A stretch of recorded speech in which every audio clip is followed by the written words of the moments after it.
Good morning. Welcome to this implementation day on proposal submission and evaluation in Horizon Europe. This implementation day is part of a set of implementation days that we normally organize twice a year. And this set consists in 3 different implementation days, one in proposal submission and evaluation, which is useful for newcomers. So we explain the rules to participate in the program Horizon Europe, how you need to submit your proposal, how the proposals will be evaluated, and also how to search the topics in which you are interested in the participant portal, in the fundings and tender portal. The other 2 implementation days are on grant agreement preparation, focused on those that successfully passed the evaluations and are invited to start grant agreement preparations. This implementation day will be held next week, Thursday next week.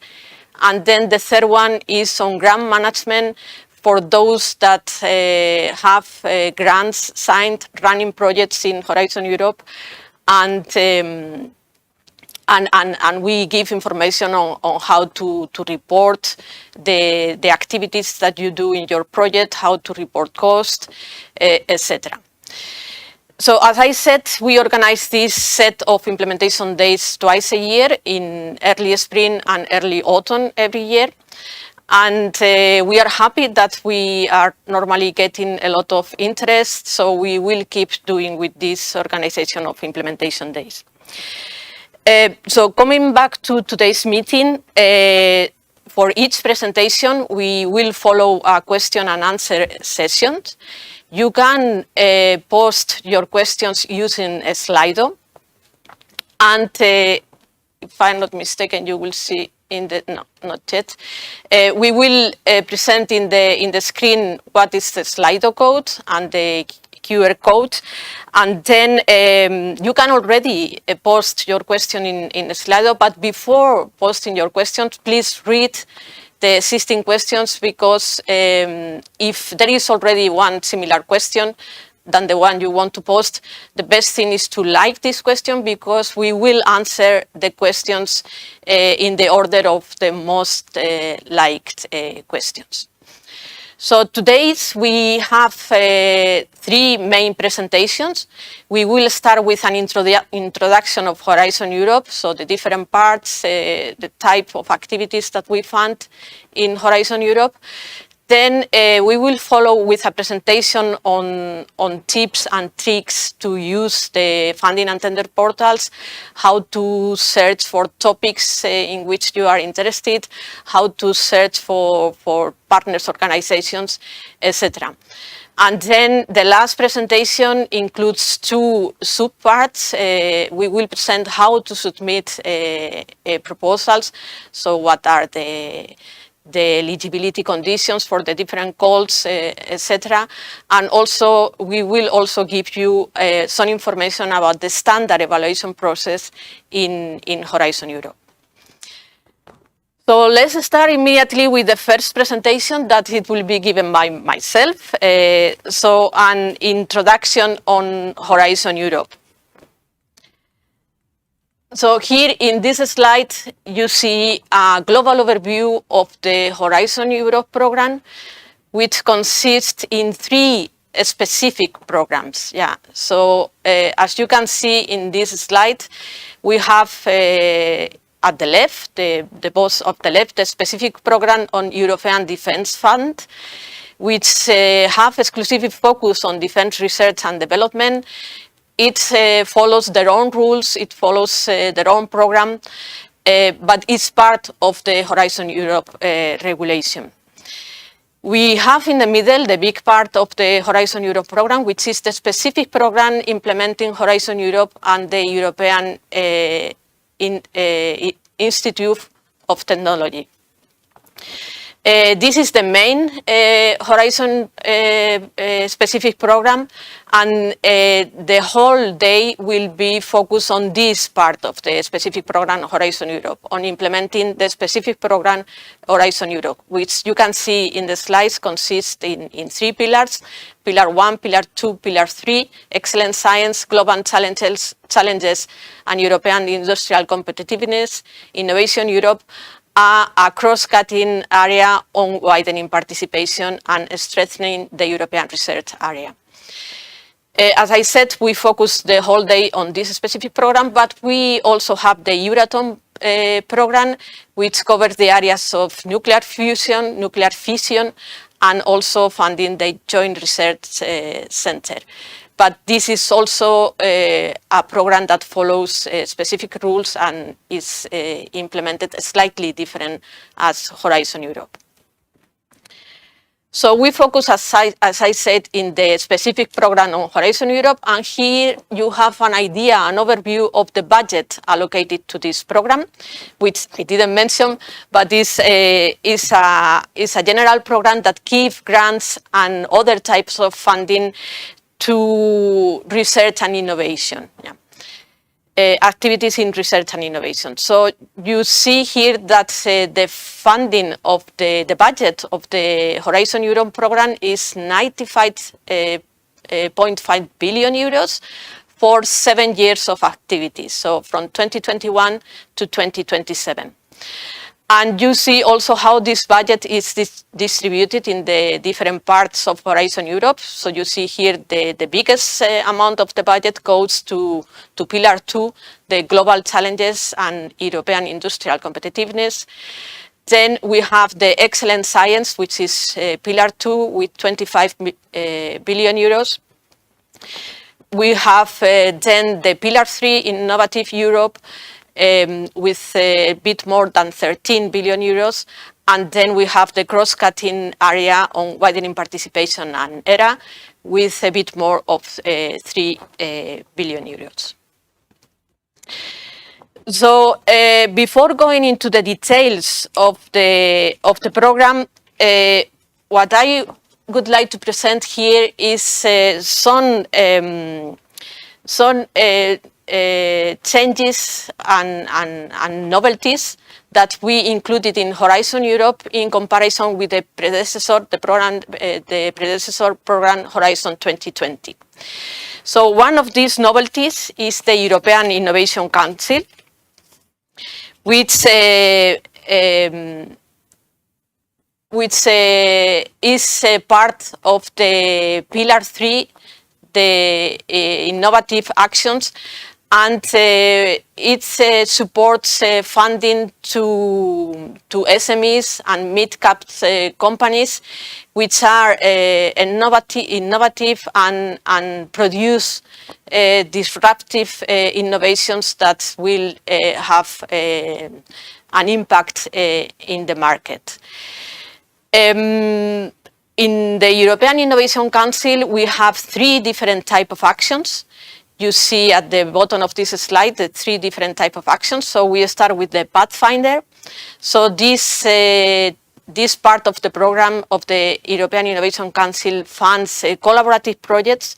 So it has to be a project in which at least participants from 3 different countries are involved.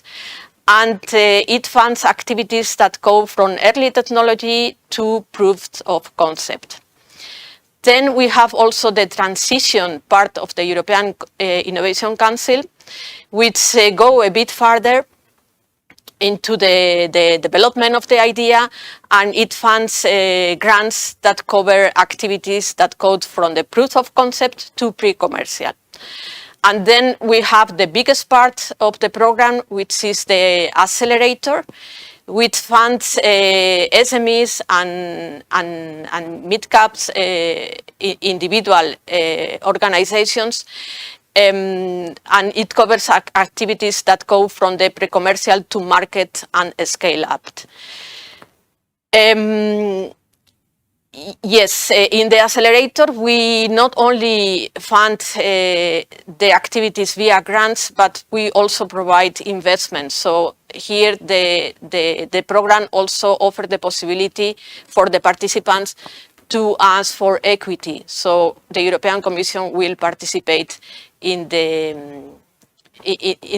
economic activities of the company through equity and investments.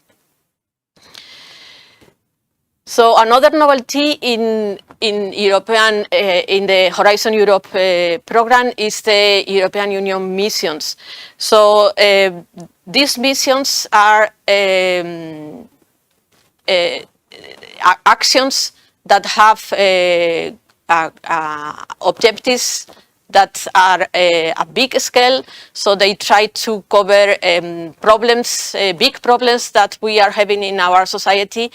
And the European Union missions in Horizon Europe, the objective is not only fund research to solve these problems in society, but also to make changes in other aspects of our society and our policy. So it tries also to involve other programs in the European Union and also policy decisions at the level of the European Union and also at the level of the member states.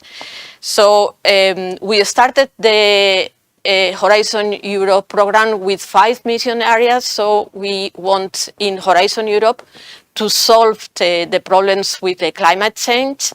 So we have the first mission on adaptation to climate change, including societal transformation.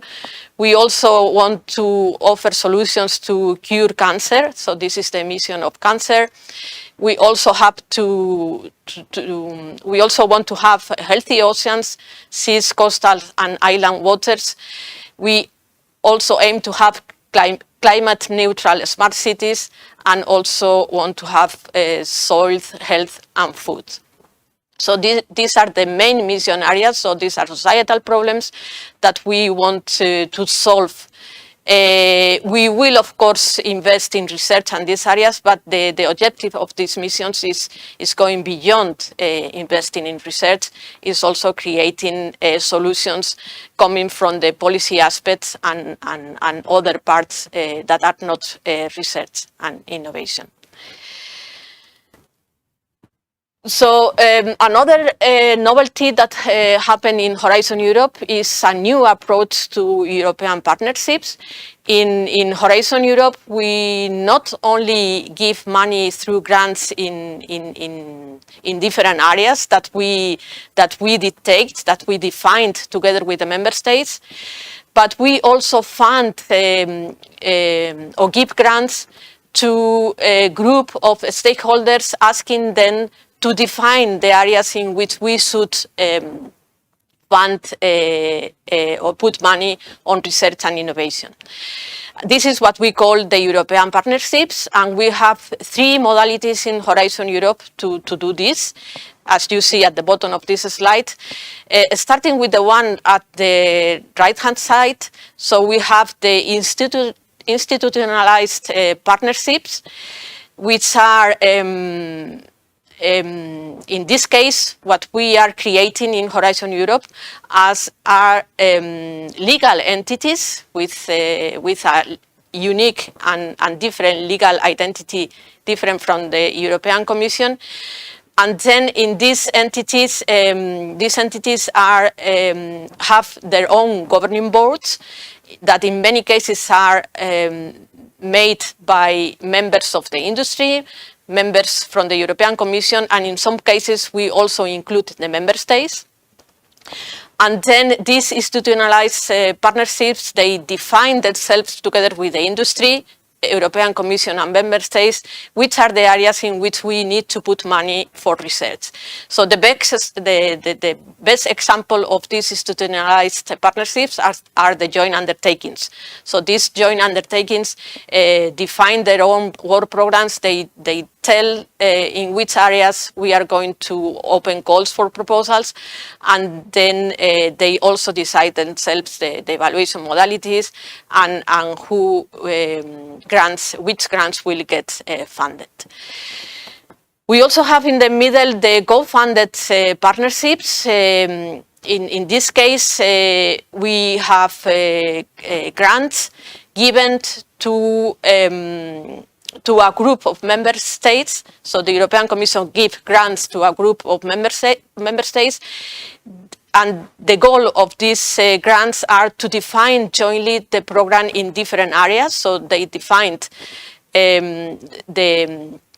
the areas in which we need to put money for research. And then in addition, these areas are funded by these co-funded partnerships in cascade grants. So the grants are evaluated also by the members of these co-funded partnerships and also managed by them, by this group of stakeholders. And then we have the co-programmed partnerships in which we also offer grants to a group of member states. They also defined the areas in which we need to invest in research, but then they stop here. So these areas that they defined are later on included in the standard work programs that we publish in every 2 years in Horizon Europe. So they don't implement the grants, they don't implement the evaluations in cascade grants. This is done in the co-funded partnerships. Another aspect, important aspect in Horizon Europe is the international cooperation. So the main principle in Horizon Europe is that the program is open for participation to most of the countries in the world. Not only open for participation, but it is also open to get funding, not to all countries in the world, but to a big list of countries, those that are what we call the low and middle income countries. So we have a list of those countries published in every work program in Horizon Europe. So it's also good to mention that the most intensive form of international cooperation is what we call the association to Horizon Europe. So here we have a list of countries that have signed an association agreement with the European Commission to be associated to Horizon Europe. They also pay to the European Commission to participate, and in exchange, the organizations from these countries can participate and get funded in Horizon Europe with the same conditions as any organization coming from a member state. We also have a list of associated countries that we update regularly, published in every work program of Horizon Europe. Then another important element of Horizon Europe is the open science. So open science means that when we fund a grant, the participants of our grants need to implement open science practices, and the main implication for them is not only that they have to consult the correct stakeholders, not only for the preparation of the proposal, but also for the implementation of the project, but they also have the obligation to publish their results of the project in open access journals. This if they decide to publish, because they always have the right to retain sufficient rights to go for IPRs of the results. But if they decide to publish, the results, they have to do it in open access journals. And the same applies for the data that they generate. So here the principle is open as possible and as closed as necessary. So all data generated by the projects needs to be published in open access registers. We also offer the possibility to go for to post your publication, to register your publications in the European Open Science Cloud. This is managed by the European Commission, so it's free of charge. So this is always the possibility. And for the time being, when you prepared your proposals, the open science practices, or demonstrate the open science practices in your work is a need. It will be evaluated as part of the excellence criterion. We will come back later on in the last part of today when we explain the evaluation process. So, finishing with the general introduction in Horizon Europe, I want to give you here some information about the status today of the program. So we are more or less in the middle of the program. We have signed almost 16,000 grants out of more than 85,000 eligible proposals, and the success rate today is a bit higher than 18%. The contribution, the EU contribution of the signed grants is more than 42 billion euros, and we have almost 100,000 participations, from which we have more than 27,000 unique participants, different organizations, and then almost close to 20,000 SME participations. I want to give you some information that we publish in the portal, what we call the Horizon dashboard. You have the link here in this slide, and here we publish live the data of Horizon Europe. So it's live, maybe in 24 hours of delay when we take the decision, but it's generally live for you.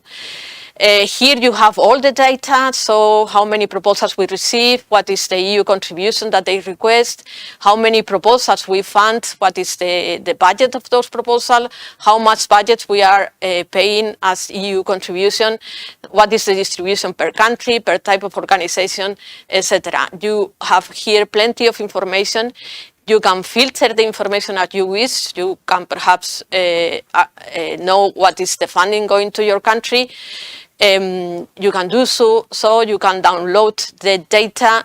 So it's a very useful platform that is available for all in the Funding and Tenders portal. You have the link here in this slide.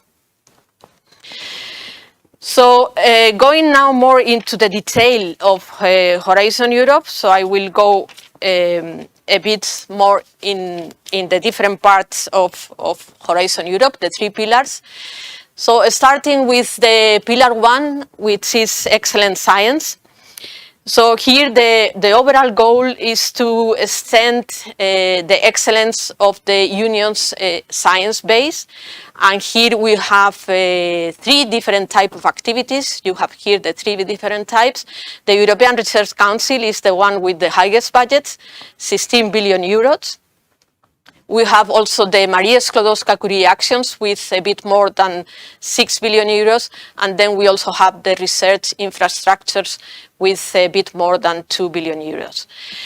The European Research Council funds bottom-up research, so we don't dictate in the areas in which we are going to fund the research. The ideas are coming by the researchers themselves. And then here we fund generally mono-beneficiaries, so we give a grant to one organization, but the main criterion to give the fund to this organization is to have an excellent principal investigator. So here the criteria in which the proposal will be evaluated is the person, the researcher itself. Also, the grant is signed with the host institution in which this researcher works. We also have the Marie Sklodowska-Curie actions. So these are fellowships covering transnational mobility. So we give fellowships to students of doctorate, postdoctoral students, and so on. And we are covering just mobility between countries. So it could be countries inside the European Union or associated countries, but it could also be countries outside the European Union. And then on research infrastructure, what we are funding is not the building of these big research infrastructures that we have in different countries in Europe, but the access to these research infrastructures. So this is what we are trying to fund in this part of the program. So this is Pillar 1. So we move to Pillar 2. Which is the part that receives the biggest part of the budget with more than 53 billion euros. And here what we are funding is collaborative research. So the grants that we signed here in Pillar 2 are grants that have to have multiple participants, a minimum of 3 coming from 3 different countries. 3 different countries that must come from member states or associated countries. One of them at least had to be a member state. We will come back with these rules later on in the presentation. The areas that we fund here are dictated by us. So this is a top-down approach. So we have a policy discussion that happens about 2 years before we publish the areas in which we want to fund grants. We have a discussion with the stakeholders, with member states, and then as a result of this discussion, we publish work programs, biannual work programs, with the exception of 2025. This year, it will be only 1 year. And then we publish the areas in which we want to fund projects that will happen in one of these clusters that are defined in the Horizon Europe regulation. So we have 6 different countries in Horizon Europe. So we have the Cluster 1, Health, Cluster 2, Culture, Creativity and Inclusive Societies, Cluster 3, Cyber Security for Society, 4, Digital and Industry and Space, 5, Climate, Energy and Mobility, and Cluster 6, Food, Bioeconomy, Natural Resources, Agriculture and Environment. Here you have an overview of the budget going to these different parts of the program.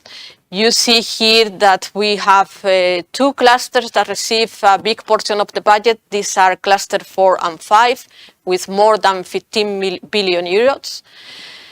We have another 2 medium-sized clusters, is Cluster 1 and Cluster Cluster 6, Health and Food, Bioeconomy, Natural Resources, Agriculture and Environment. And then we have 2 clusters which are small in terms of budget, which are Cluster 2 and 3. We also fund here in Pillar 2 the activities, the non-nuclear activities of the Joint Research Center.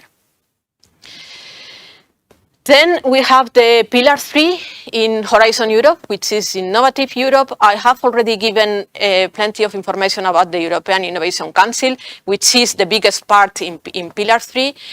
But we also have 2 other type of activities in this Pillar 3, which are the European Innovation Ecosystems, with the goal of connecting regional and national innovation actors. And then we also fund in this Pillar 3 the European Institute of Innovation and Technology. This is an institute with unique, a different legal identity, and this is, by the way, one of the institutionalized partnerships that we have in Horizon Europe, those that I mentioned before. And in Pillar 3, we fund with close to 3 billion euros the activities of the European Innovation, the European Institute of Innovation and Technology. This is, by the way, an institute that is located in Budapest, and they also define the areas, innovation areas in which they want to give money for research, and they fund the beneficiaries, the final recipients of the help of the grant via cascade funding. And then finally, we have this cross-cutting part on widening participation and strengthening the European research area. And in this part, what we are focusing is to help some countries, those that we call widening countries, that are below the average in research and innovation performing in their countries. And what we want is with different activities like teaming, twinning, era chairs, to help them to increase the research and innovation in their countries. So the goal is to help them to participate in all different parts of the program, in Pillar 1, Pillar 2, and Pillar 3 of the program. And for this, we have a number of activities that you can see listed here. And then in addition, we also have the goal to reform the European Union research and innovation system. This is what we call the strengthening the European research area. This is a policy objective, and a small part of the budget of Horizon Europe is also going to support these activities. So just to finalize, or almost finalize my presentation, I want also to mention that when we fund grants in Horizon Europe, our objective is not only to boost the science around different areas. This is mainly the objectives of the actions in Pillar 1. But we also want that our projects, the projects that we fund, have some impact in society and in the economic. So for this, what we have defined at the time that we signed the Horizon Europe regulation are the main areas in which we have that our program has an impact. And we have defined these impacts in 3 different areas: the scientific impact, societal impact, and the economic impact. And these are the 9 sub-impacts in which we want that our program as a whole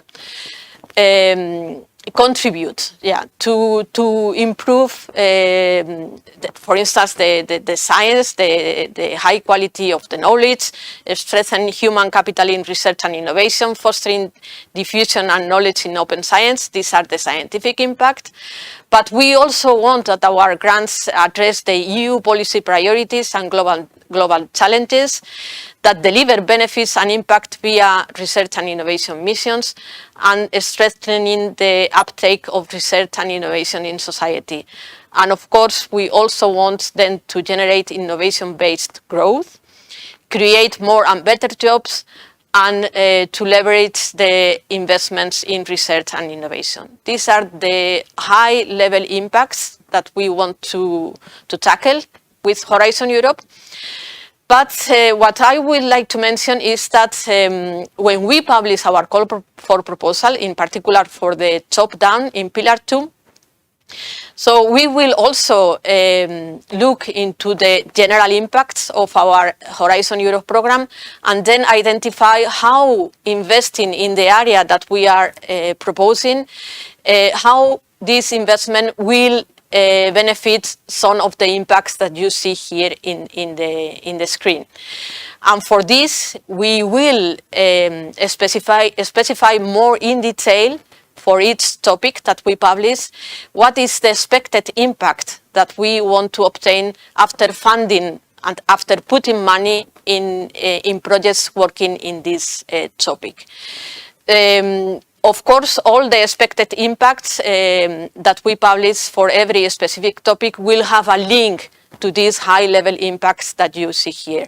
But for you, so I know that you are busy with preparing a proposal in one very specific area, so you have in mind one topic that will be open soon. What you have to read in particular is the expected impacts that we publish in this topic, and in your proposal you will have to explain how the results of your project will contribute to the impact that we expect in these areas. But as I said, all these impacts will have a link to these high-level impacts in which, or based on which, we will evaluate our program once it's finished. So to finalize, I want to give you an overview of what is coming in the last 3 years of Horizon Europe. As you probably know, we will publish a work program for 2025. It's very close to be published. It will be early in April, if I am not mistaken. And then we will publish also at the end of this year the last work program for Horizon Europe for the years 26-27.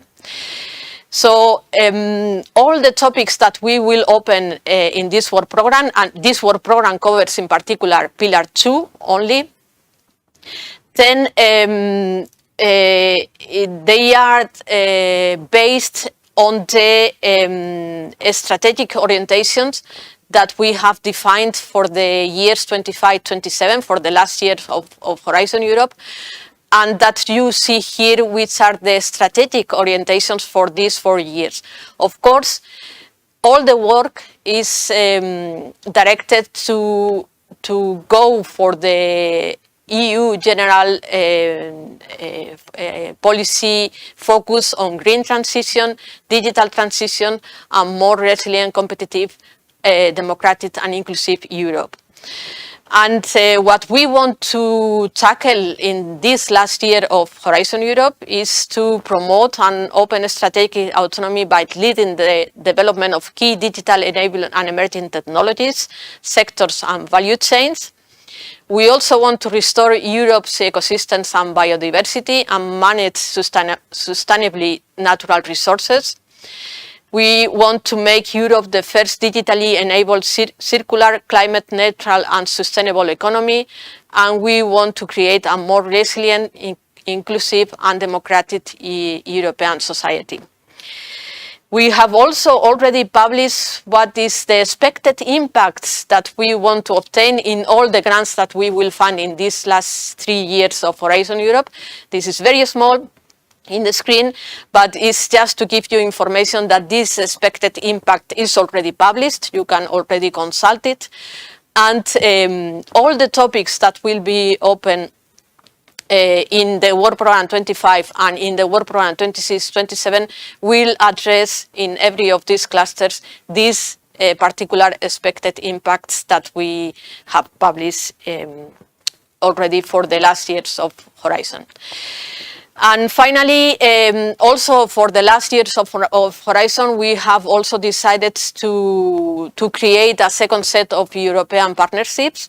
There will not be new institutionalized partnerships, but we will have a number of new co-funded and co-programmed partnerships in the different clusters that you see here. For these partnerships, there will be topics that are open to receive proposals, and there will be evaluated. So we will select minimum one, probably only one in every of these areas. And with this, I finished the general presentation of Horizon Europe, and we open now the question and answer session of this general introduction. So I see that you have already started to post the questions, and I believe we can go to the first question. So the first question is, when will the first calls for Pillar 2 be launched? under the yet to be published Work Program 2025. So the Work Program 2025 is being finalized now, and it will be published in April, as I mentioned, and immediately after a number of calls will be open for submission. Yeah, so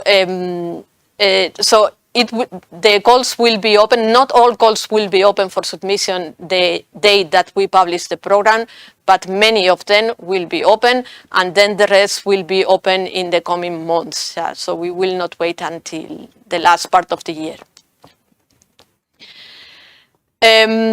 So if we go to the next question, which is when to expect the Work Program 25 to be published, this I already answered. It will be published very soon, early in April, if everything goes well. Yeah. Then the next question is it allowed for a third country not associated to Horizon Europe participate and get funded, e.g. Australia? As I mentioned, third countries that are not associated to Horizon Europe, most of them can participate to the program, but not all of them are entitled to receive funding. So we provide directly funding to only the low and mid economies in the world. Australia is not one of them, so we will not provide funding directly to organizations from Australia. So if we go to the next question, where to find the list of countries for international cooperation? Are they specific for each call, or are there general rules for the whole program? The question to both to the last two answers is yes. So we have general rules.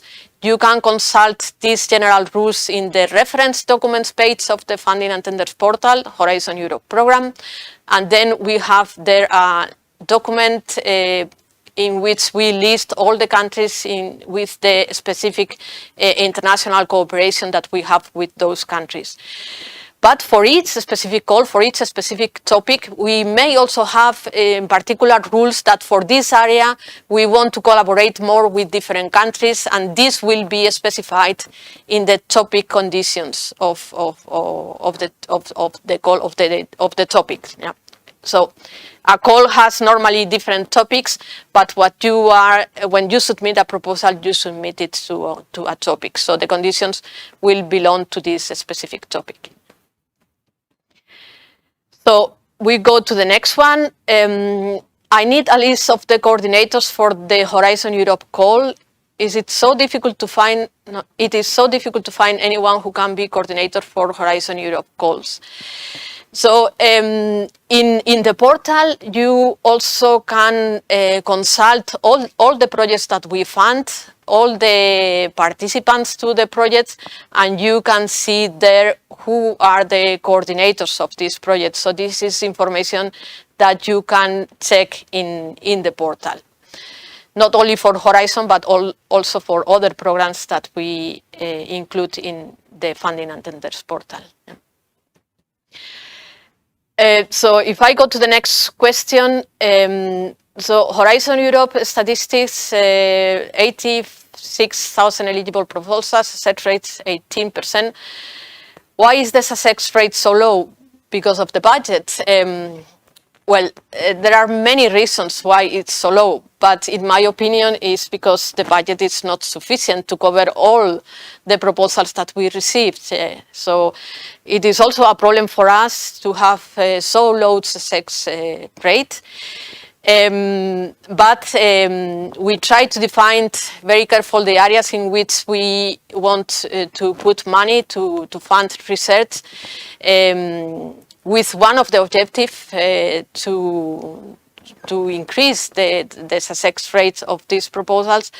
But as we can see, we receive more and more proposals. Probably because in some member states there is no sufficient national funding for research. I don't know, but yes, in my opinion, the budget is the main cause. Yeah. So of course, if we have a higher budget in the program, the success rate will increase. This is automatic. Yeah. So the next question is, how can we find partners to develop a research idea? So this is a very good question, because the next presentation will give you some hints on how to look for partners in the portal. So you will know the answer in the next presentation. So if I can go to the next question, can an early stage researcher or doctoral student apply for EU funding for both individual research project or group of research projects? The answer is yes.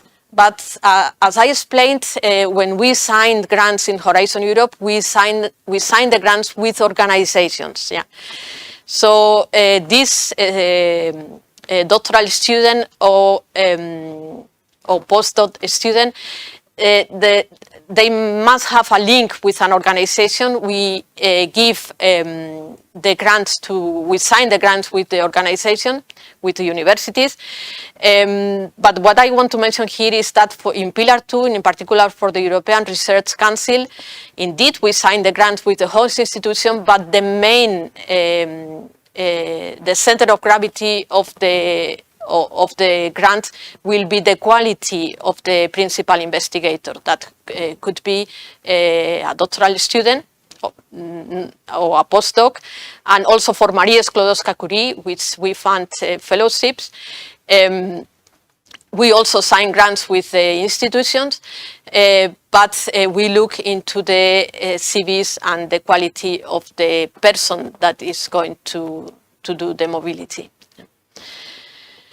So if we go to the next question, can a low number of coordinators have Pillar 2 fundings? I don't know if I understand this question. We only see high number of coordinators. Is it one of the parameters to get these fundings? I don't understand the question. I don't know what it means with low number of coordinators and a high number of coordinators. So yeah, I don't understand the question. So maybe we go to the next question.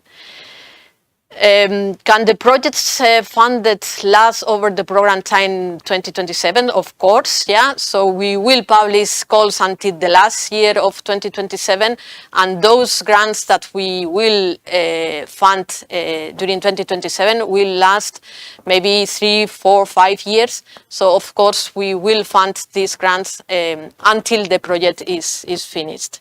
But the topics that we fund in Horizon Europe will only be published until the end of 2027.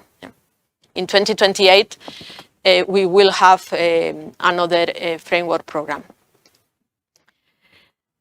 So if I go to the next question, when will the new work program for Pillar 2 be published? This I have already answered. It will be published in April, if everything goes well. The next question is, when they expect calls for new European Bauhaus facility, are municipalities eligible? For the call will be part of the work program 2025, but for the specific eligibility conditions, I ask you to look into the topic conditions once the work program is published. I don't know the details of the eligibility conditions of this specific call. Yeah. But they will be published as soon as the work program 25 is published. So if I go to the next question, the work program 25 will be published in April 2025. What are the expected deadlines for submitting applications? Will there be enough time to prepare the proposals? Yes.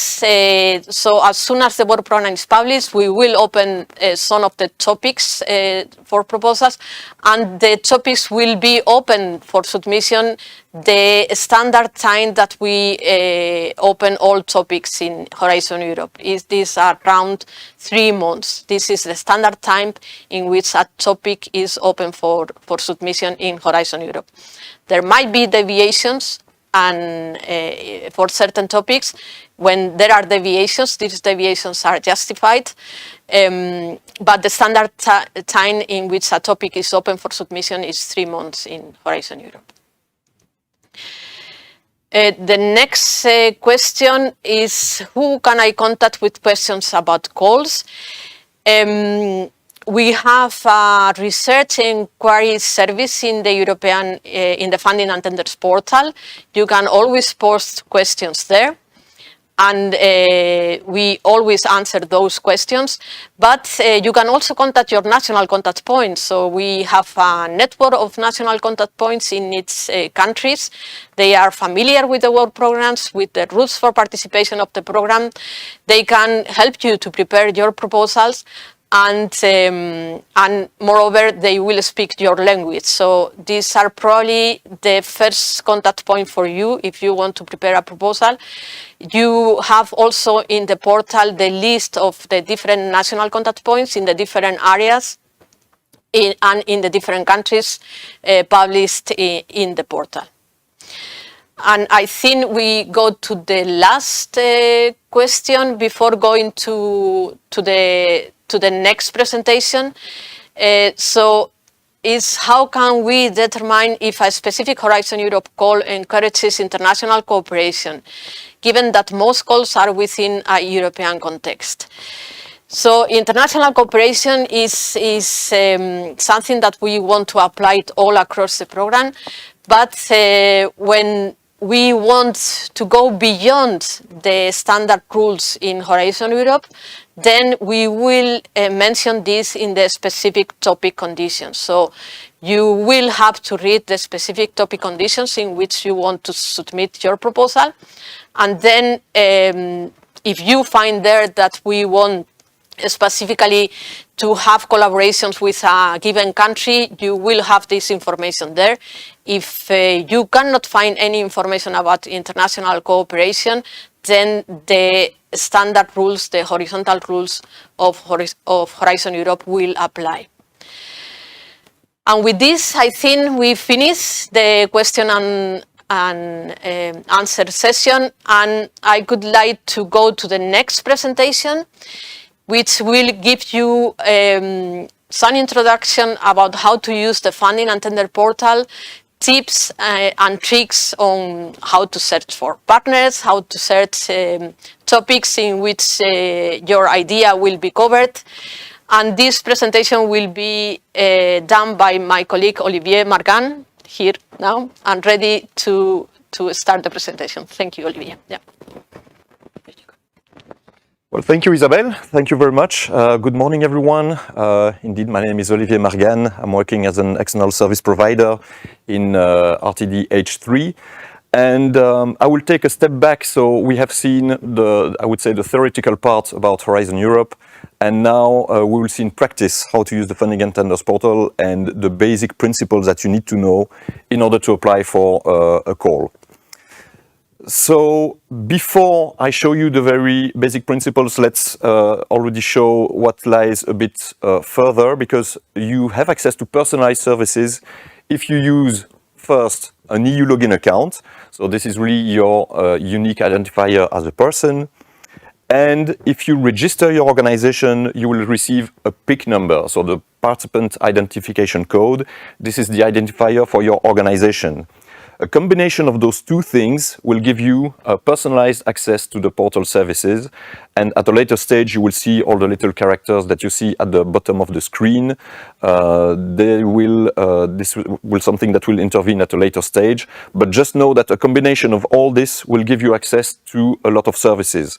The reason why I'm saying this is that you can already have access to some functionalities which are not accessible if you are just browsing without registering with your EU login account. So it's worth taking those steps early on if you plan to apply for funding. So now let's take the things back in order, and let's start with the EU login account. So As I said, this is your identifier as a person. This is the typical EU login account, which is used for all the Commission tools, not only the funding and tenders portal ones, but also others.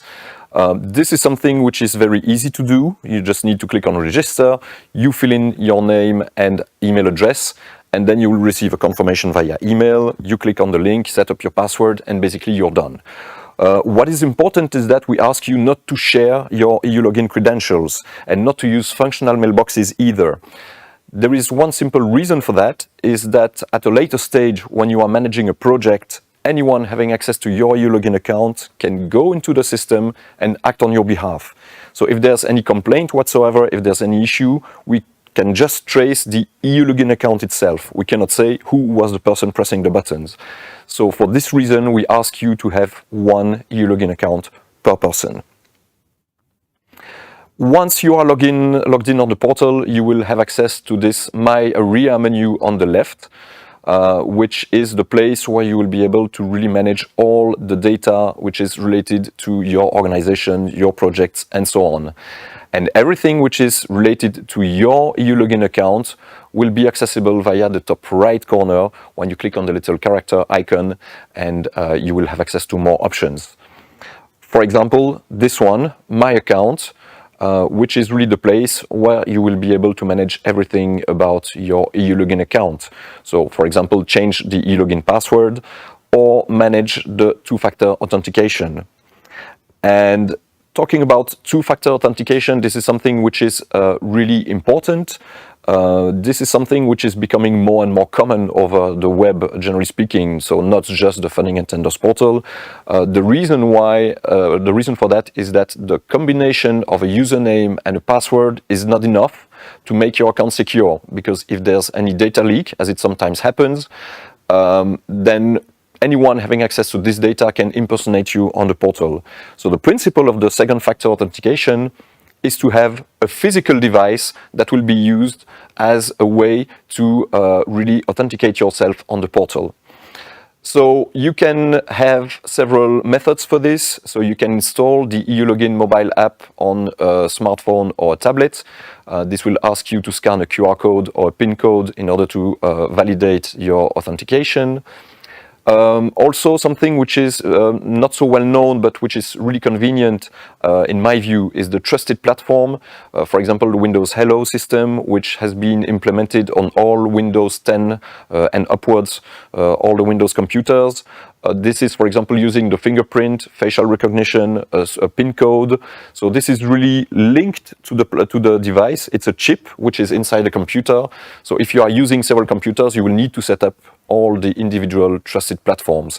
But this is, in my view, the most convenient way to use two-factor authentication. Please do not use only one method, because if, for example, your phone gets stolen, then you will not have access to the eLogin mobile app anymore. So please always try to have two methods ready so that you are not locked out of your account. And one thing which is very important, if you have used the portal or tried to log into eLogin in the past few months, you will have received a warning that the authentication via SMS will be phased out. The date that I have seen is the end of June. So by the middle of this year, you will not be able to access your eLogin account using SMS confirmation. Be aware of that. Do not wait until you are locked out of your account to act. So you see that you have different possibilities there. Try to make the most out of them.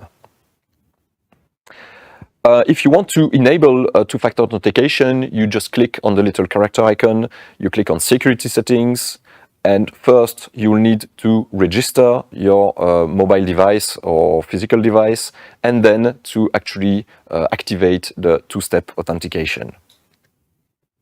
You will then receive an email confirmation saying that the two-step verification is activated.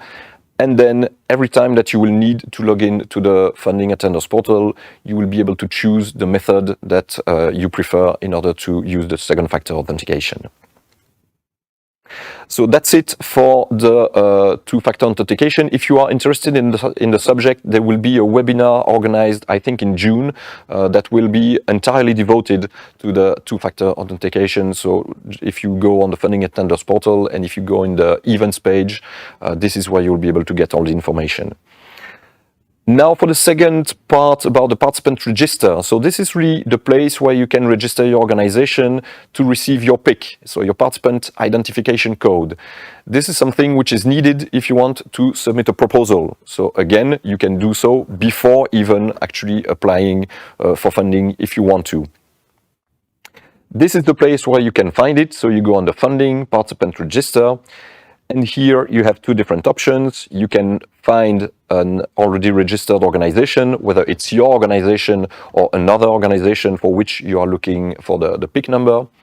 And otherwise, you can click on the blue button to start registering your organization. This will take you to this kind of wizard. So most of the portal tools are organized like this. So you have what we see as the metro line on top of the screen, and you will need to carry every step before you can access the next one.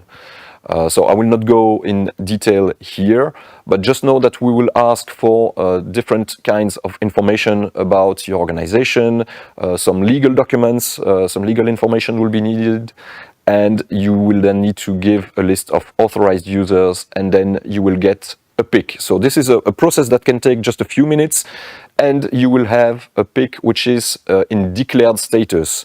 This means that you can use this PIC to submit a proposal. If your proposal is successful, you will need to validate that PIC number, but this is something that will be done at a later stage. Just know that the person who actually does the registration of the organization receives the role of self-registrant. So that will be the main contact person with all the Commission services, at least until the organization is validated and the LEAR is appointed.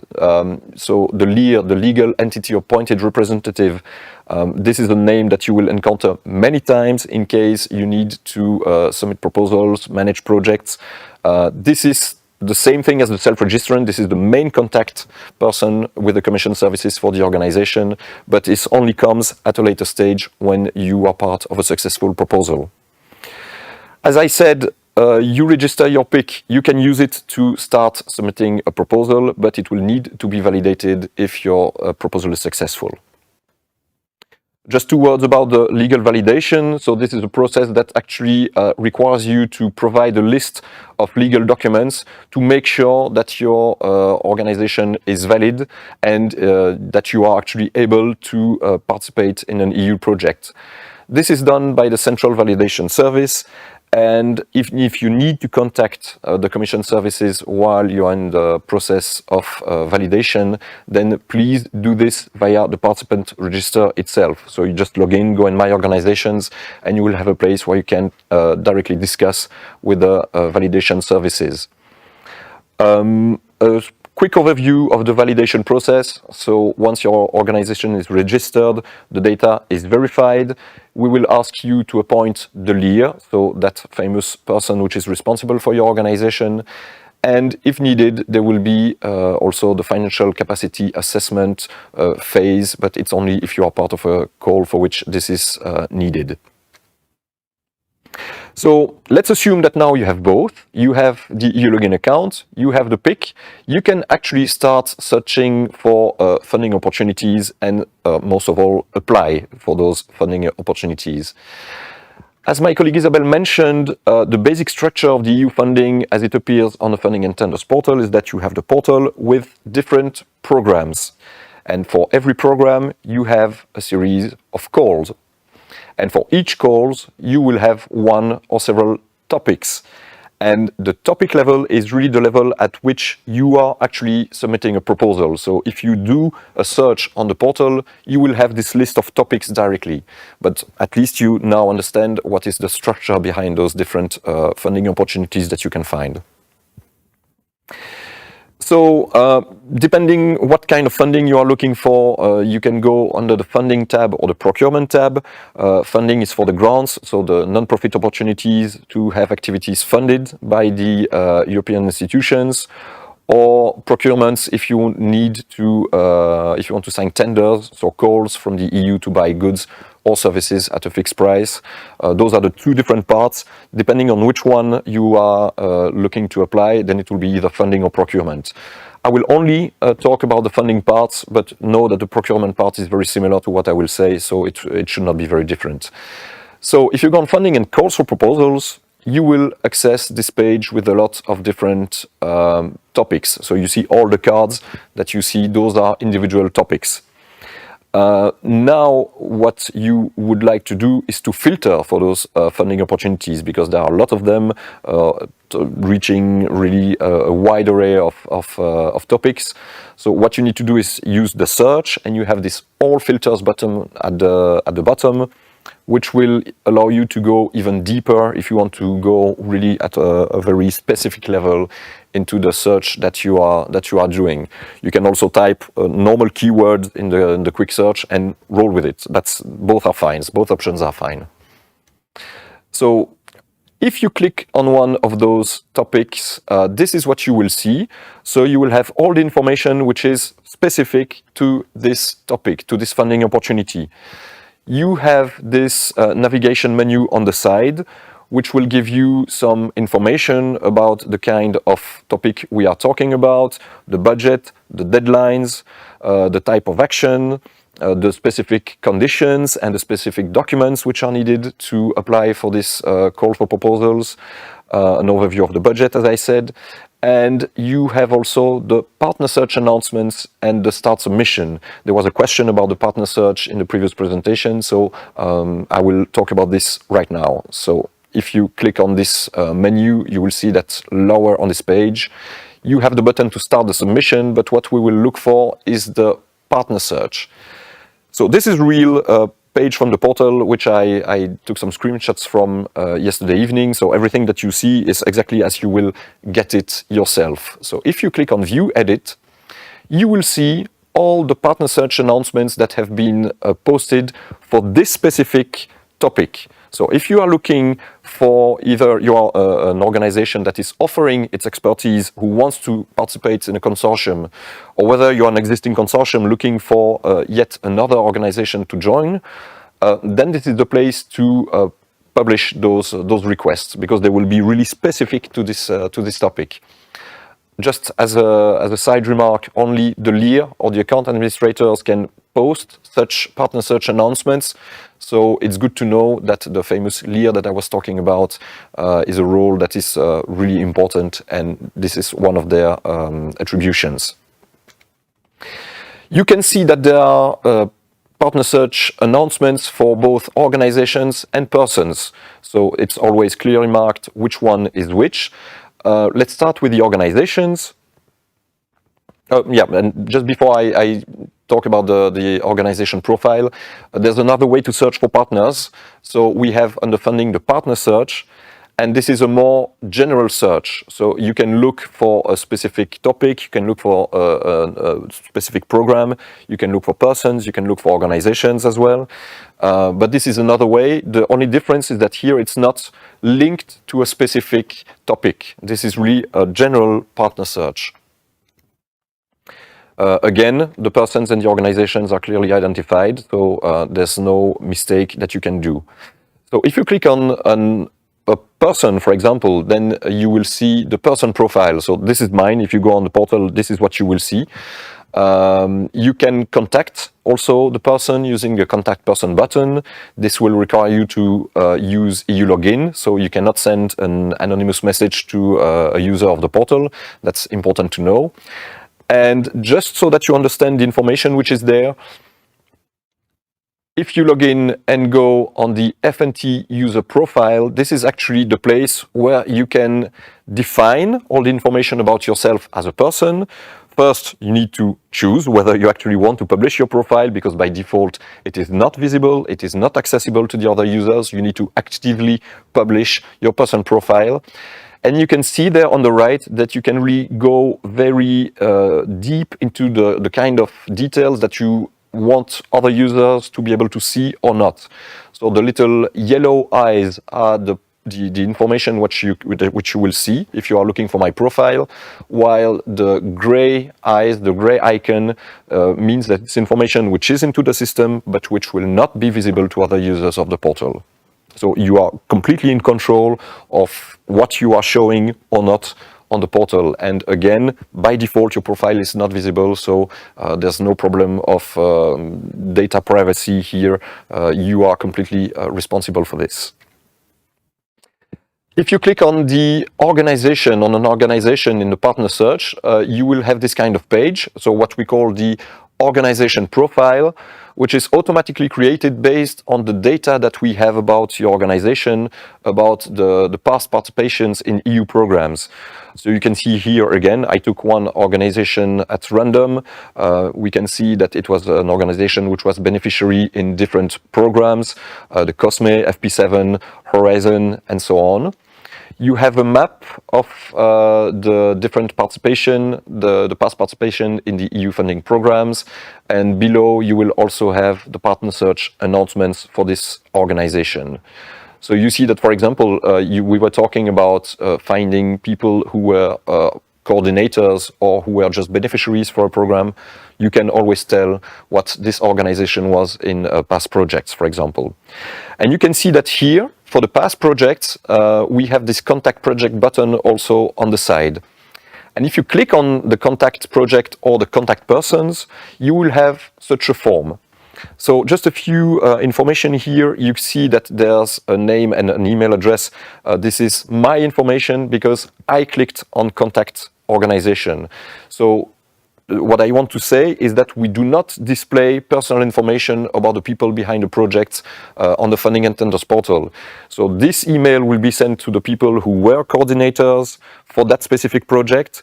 But if those persons do not reply or choose not to reply, then they will never see, me as a sender, I will never see what is the contact info of that person. Just know that using the contact forms is also subject to the terms and conditions of use of the Funding and Tenders portal. So if you abuse the functionality, for example, to offer paying services, you might get sanctioned, and it can go to your EU login account being actually banned from the Funding and Tenders portal. Luckily, it happens very rarely, but know that you are responsible in the contact attempts that you are making in using the portal. And we have also a CAPTCHA system to try to prevent the sending of messages via robots. Just if you receive an email and you still are unsure whether you should actually reply, then we ask you to use common sense, common logic, the same kind of rules that you would follow if you received an email solicitation in your personal email address. So first, if you receive an email, there's no obligation for you to reply. That's a first principle, which might sound obvious, but still, you are not obliged to reply to an email if you are doubting. And if you are in doubt, there are a few principles which are really important. The first one being that we never ever ask for any sensitive information via email. If you need to provide any kind of information, and this is valid for all the tools of the portal, you will need to go into the portal, into the right tool, and put this information there. You will never have to submit it directly via email. As I said, as a recipient of an email, know that your personal information has not been disclosed to the sender by default. So if you do not reply, no information is known. And in case you doubt that you receive a genuine notification from the portal, know that every email that you receive, which is a notification sent from the portal, is also available on the Funding and Tenders portal itself. So if you look into the list of notifications and you do not see the copy of this email, then it might be a fraud. But if you want to be extra sure, you can only manage the notifications via the Funding and Tenders portal itself. Again, I mentioned it at the beginning of my presentation, two-factor authentication allows for an increased security of your login account. So please activate it as soon as you can. I was mentioning the notifications. Again, if you log in, you have two places where you can find them. There's the little bell icon, which is on the top right over there. And there's also now in the Content Center notifications part. This will lead you to the same place where you can actually find all notifications which are sent out to you. And while I'm on the topic of the Content Center, there have been some improvements recently with the subscriptions, bookmarks, and saved searches. An example here, I showed you how to look for some funding opportunities on the funding page. Now, let's imagine that you have done a search which is very specific and which you want to access again in the future. You have this Save button now, which is only available once you are logged in to the Funding and Tenders portal. So again, use your login and you will have this. And if you click on Save, it will ask you to actually give a name to that search, showing all the different search parameters that were used. And then this is a search that you can reuse every time that you are logged in on the Funding and Tenders portal, and you can reuse it at will.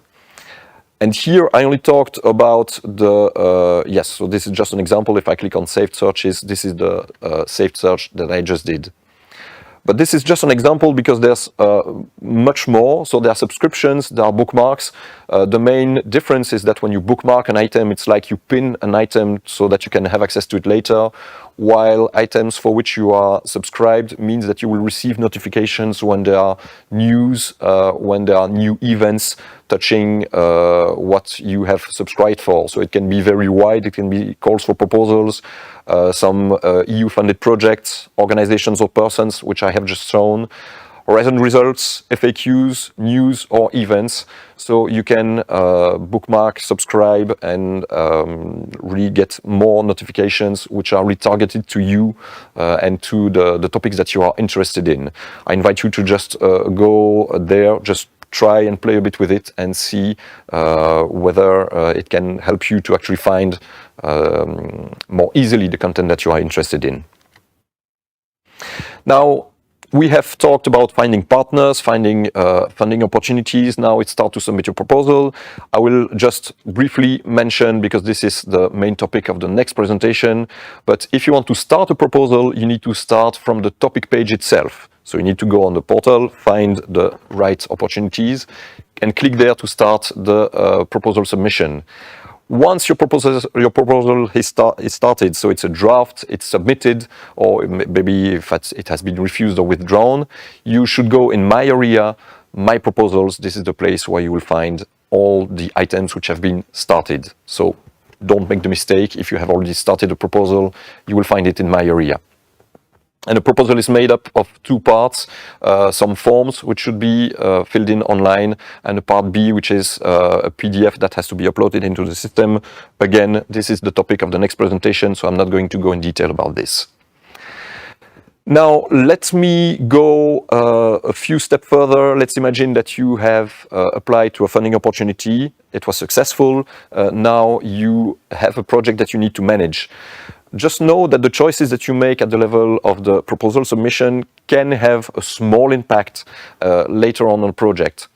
So the person who initiates the proposal will be automatically recognized as the primary coordinator contact. So this is really the main contact person for your project on the level of the coordinating entity.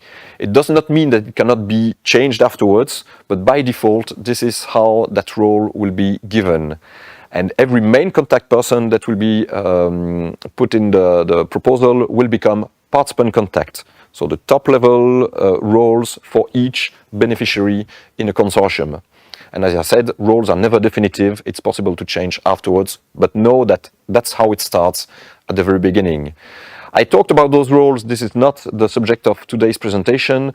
Just know that it might look a bit overwhelming like this when you see this, this graph, but it makes sense if you see how it's divided, because you have the coordinating organization on top, the other beneficiaries below, and the roles are divided between the organization roles, so the roles which are valid across the whole organization. They don't depend on the projects that you are working on.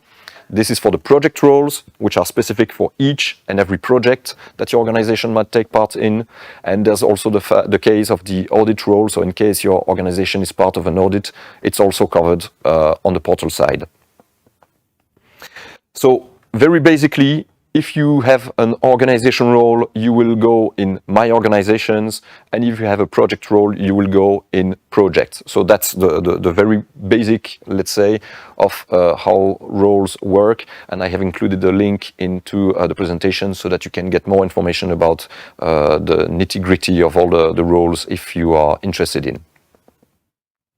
In case you doubt that you have the right role at any given moment in time, you have this in My Role. So you log in, you click on the little avatar on the top right, My Roles, and this will show you all the roles that you have at the level of the organization, projects, and proposals, depending on what you have. So this is uploaded in real time.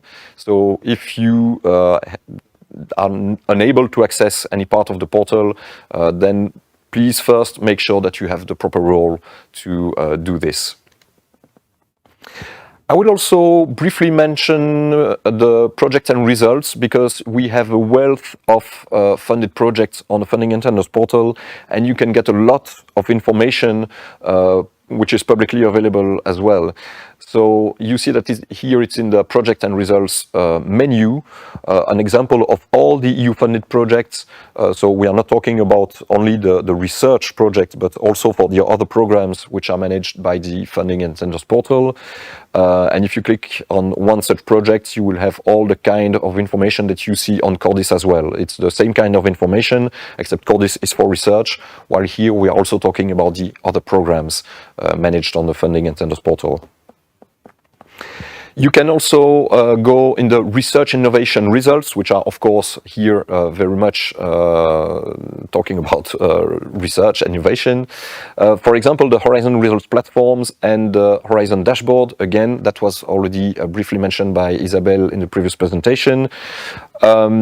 The Horizon results platform is a place where you can browse for projects, past projects, and as a coordinator of a project or a participant in a project, you can actually advertise and decide to show the results in the way that you would like to. I will not go into detail, but just know that you have the power to choose exactly the information that is displayed there. And, oops, sorry. And here it's for an example of one of the many Horizon dashboards which are available, where you can find really all kinds of different information. Just use the filters and you will see all the information that you are looking for. It's very broad, so it's impossible to just talk about this right now, but you have an example of what you can have under the project and results part. And this is the end of my presentation. So if you are getting lost and you need some help to actually get you through using the portal, I would advise you to go on the online manual or the IT how-to. So those are two guides which are centered, so for the online manual on the business processes, for the IT how-to it's for the IT processes, but you can go into the specific part of the process that for which you want more information, and it will really guide you to the details of that specific process. And you can go across the whole life cycle of a project, or you can go to a very specific part. So online manual is for the business processes. IT how-to is where you can find videos, you can find screenshots, and some very detailed information on where to click and what you should do. There's also a wealth of FAQs. You can contact the help desk and the support center. So if you have a question about what you can do, or really about using the portal, this is where you can reach the help desk. And you can also access a list of videos which are explaining the most common issues that you may face. For example, there are some videos about the roles that I was mentioning earlier. And the last slide is for the Research Inquiry Service. So this is really the link that you can use to contact the Research Inquiry Service help desk. So any question that you might have about the Funding and Tenders portal, this is the place where you can actually contact the Research Inquiry Service. Which brings me to the end of my presentation. I hope it was not too long. I know that sometimes it's a lot of information to absorb, but hopefully it was helpful. And I suggest now that we go to the questions from Slido. So, do only project coordinators submit proposals? So yes, we are not talking about project coordinators at that moment because it's still proposals, but yes, it's a person who initiates the proposals, who coordinate the proposals, who can actually submit the proposal, quite simply. Next question is a comment. So improve the search function, it is very bad. With Boolean, yeah, okay.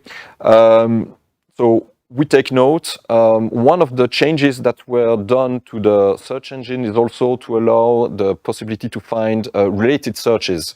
So again, if you enable this on your person profile and you log in using EU login, you should see some results which are related to your past searches and to the way that you use the portal. That was one of the changes that was brought. Now it came at the price of having the Boolean logic in the search engine, but yeah, we take note and we are working on this to improve it for sure. Next one, I am not sure where to find the EIC opportunities. So again, if you are looking for Horizon Europe funding opportunities in the All Filters button, then you will have access to the many filters where you will be able to search for EIC specific opportunities. Next one, how to find data from partnership projects from the dashboard, how to differentiate projects from co-programmed. I don't know about the specific way to find them. I don't know, Isabel, if you know by heart. For the co-programmed partnerships, we have specific grants, so you can always go to the results of this grant. So it will be published there. So if we have already results approved for these grants, as any other project. So this is the information that you will be able to find in the portal. Yeah. So look for the grant signed for these co-program partnerships. Yeah. Okay, thank you. Next question. We have a shared login as a research support office. How will the move to two-factor authentication work for us? So if you are using the same physical device, then it's a possibility, but this is not something that we encourage. As I said, you should have one EU login per person. And I would strongly advise you to join the webinar about two-factor authentication that will take place in a couple of months, because we will really dig deep into this. We'll have colleagues from the IT departments as well who will be able to give more details about this. So if you have an e-login account and you have two-factor authentication, you can use a physical device, but then, yeah, if it's shared, then you might have some issues indeed. Can I change the email address associated to my user if I change of institution?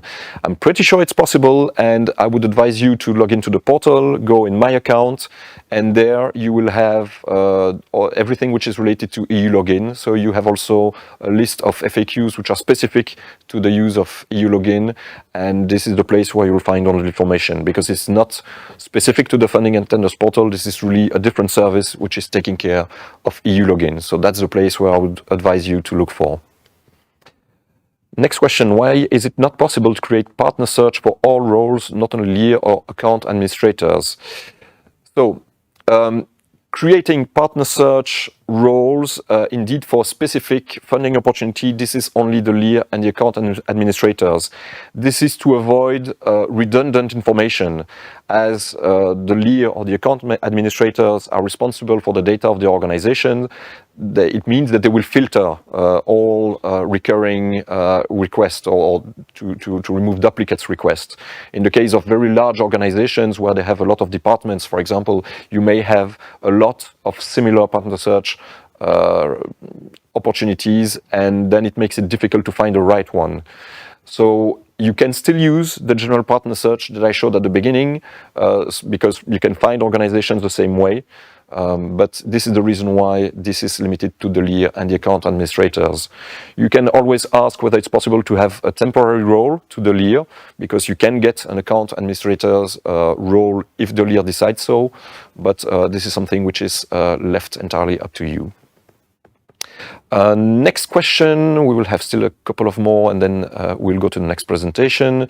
Can I have multiple email addresses connected with my EC account profile?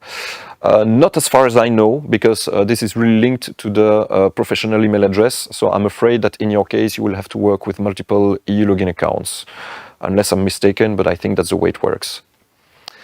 And the last one for this presentation, how can I publish my company's contact details under a topic? So it's not just your company's contact details, but really offering your expertise or looking for another organization. This is only, as I said in the previous question, if you are the leader or the account administrator. If you are not, you can ask to get this role, or you can just simply contact the leader of your organization, and that person will be able to post partner search request on a specific topic on your behalf. And I'm afraid that we are now running out of time. So thank you very much for your attention. I let Isabel introduce the next speakers. Thank you. Thank you, Olivier. Very interesting presentation. Yes, so let's continue with the last presentation. It is about the submission and evaluation process, and it will be given by my two colleagues, Beatrice PLAZZOTTA and Miguel RUIZ, OSES. So one talking about submission, the submission process, and the other about the evaluation process. So please go ahead, Beatrice. Hello, good morning from my side as well. I'm Beatrice. I will guide you through the first part of this presentation, and then I will give the floor to my colleague Miguel. This last part of our Horizon Implementation Day will cover 3 different topics. First of all, we will go through the rules of participation in Horizon Europe. They were introduced before, but we will go a bit more into details. Then we will take a closer look at the submission process. How do you actually submit your proposals, what you have to take care of. And then we will look at how the evaluation process looks like, so you know how your proposal will be treated and what you can expect there. Before going into the details, please be aware that for this session as well, we will have a question and answer session at the end of the 3 presentations. Before you start writing your questions, please be aware also that we will discuss things in general. You will find a lot of details information online. So if you have a feeling that your question can be replied by an online search, please do so and really use the questions here to clarify your doubts. Likewise, we will not handle specific cases. So if you have a very specific case on a specific call or proposal that you're working on, do go to the Research Inquiry Service and leave this space really for clarification on doubts or general questions that you may not find answered online. That said, without further ado, let's go into the rules for participation. As mentioned in the first presentation today, we have specific aims when we erogate our funding, and there are eligibility conditions. Not every brilliant idea may be eligible under Horizon Europe. So first of all, eligible activities are the one described in the call conditions. Look exactly what's required there, and this will tell you whether your idea may or may not fit in. Also, in general, we only focus exclusively on civil application, and any proposal may not include activities aimed at human cloning for productive purposes, or that intend to modify genetic inner heritage of human beings, or intend to create human embryos for the purpose of research, or that may lead to the destruction of human embryos. Also, in general, when we say that we focus exclusively on civil application, we mean that we do not want to see explicit or by design defense applications. So anything which is not targeted at defense, we would intend it as civil application normally. If in doubt, also please reach out through the Research Inquiry Service for clarifications. We do have different type of actions that we fund. Here you have a list of them. You will also find them clearly indicated in the call for proposals. Each topic would normally correspond to 1, maximum 2 type of actions, and they give you an indication on what kind of activities we want to see. The most common ones are research and innovation actions, RIA, or innovation actions, which are really research activities proper. The difference between RIA and DIA is the level of technology readiness, with lower technology readiness normally in RIA and a bit closer to market in innovation action. We also have coordination and support actions, which, as the name say, they are not research and innovation activities proper, but help us further and reach the objective of Horizon Europe. We do have co-fund actions, which are normally implemented or established by funding bodies other than the main EU ones. And we do also have innovation market deployment actions. Those are really close to the market. They are normally funded under the European Innovation Council. Besides these activities, we also have training and mobility actions, namely Marie Sklodowska-Curie actions. There, please pay attention to the call conditions because normally mobility is a strong requirement. And then we also have pre-commercial procurement actions and public procurement of innovative solutions that are procurement style of actions, and they aim at improving the purchasing power in the field of research and innovation. You will find this type of action clearly marked in the calls you are applying to. Once you have found a suitable call, there are also eligibility conditions on the side of the consortium, if it is a collaborative project. What we ask is that for a consortium, you need to have at least 3 legal entities independent of each other and each established in a different country. When we mean independent from each other, we mean that if you are, for example, a large company and you have subsidiaries in 2 different states, you cannot apply with your company and the 2 subsidiaries because we would not consider them as independent. They will be accounted just as, let's say, one major entity.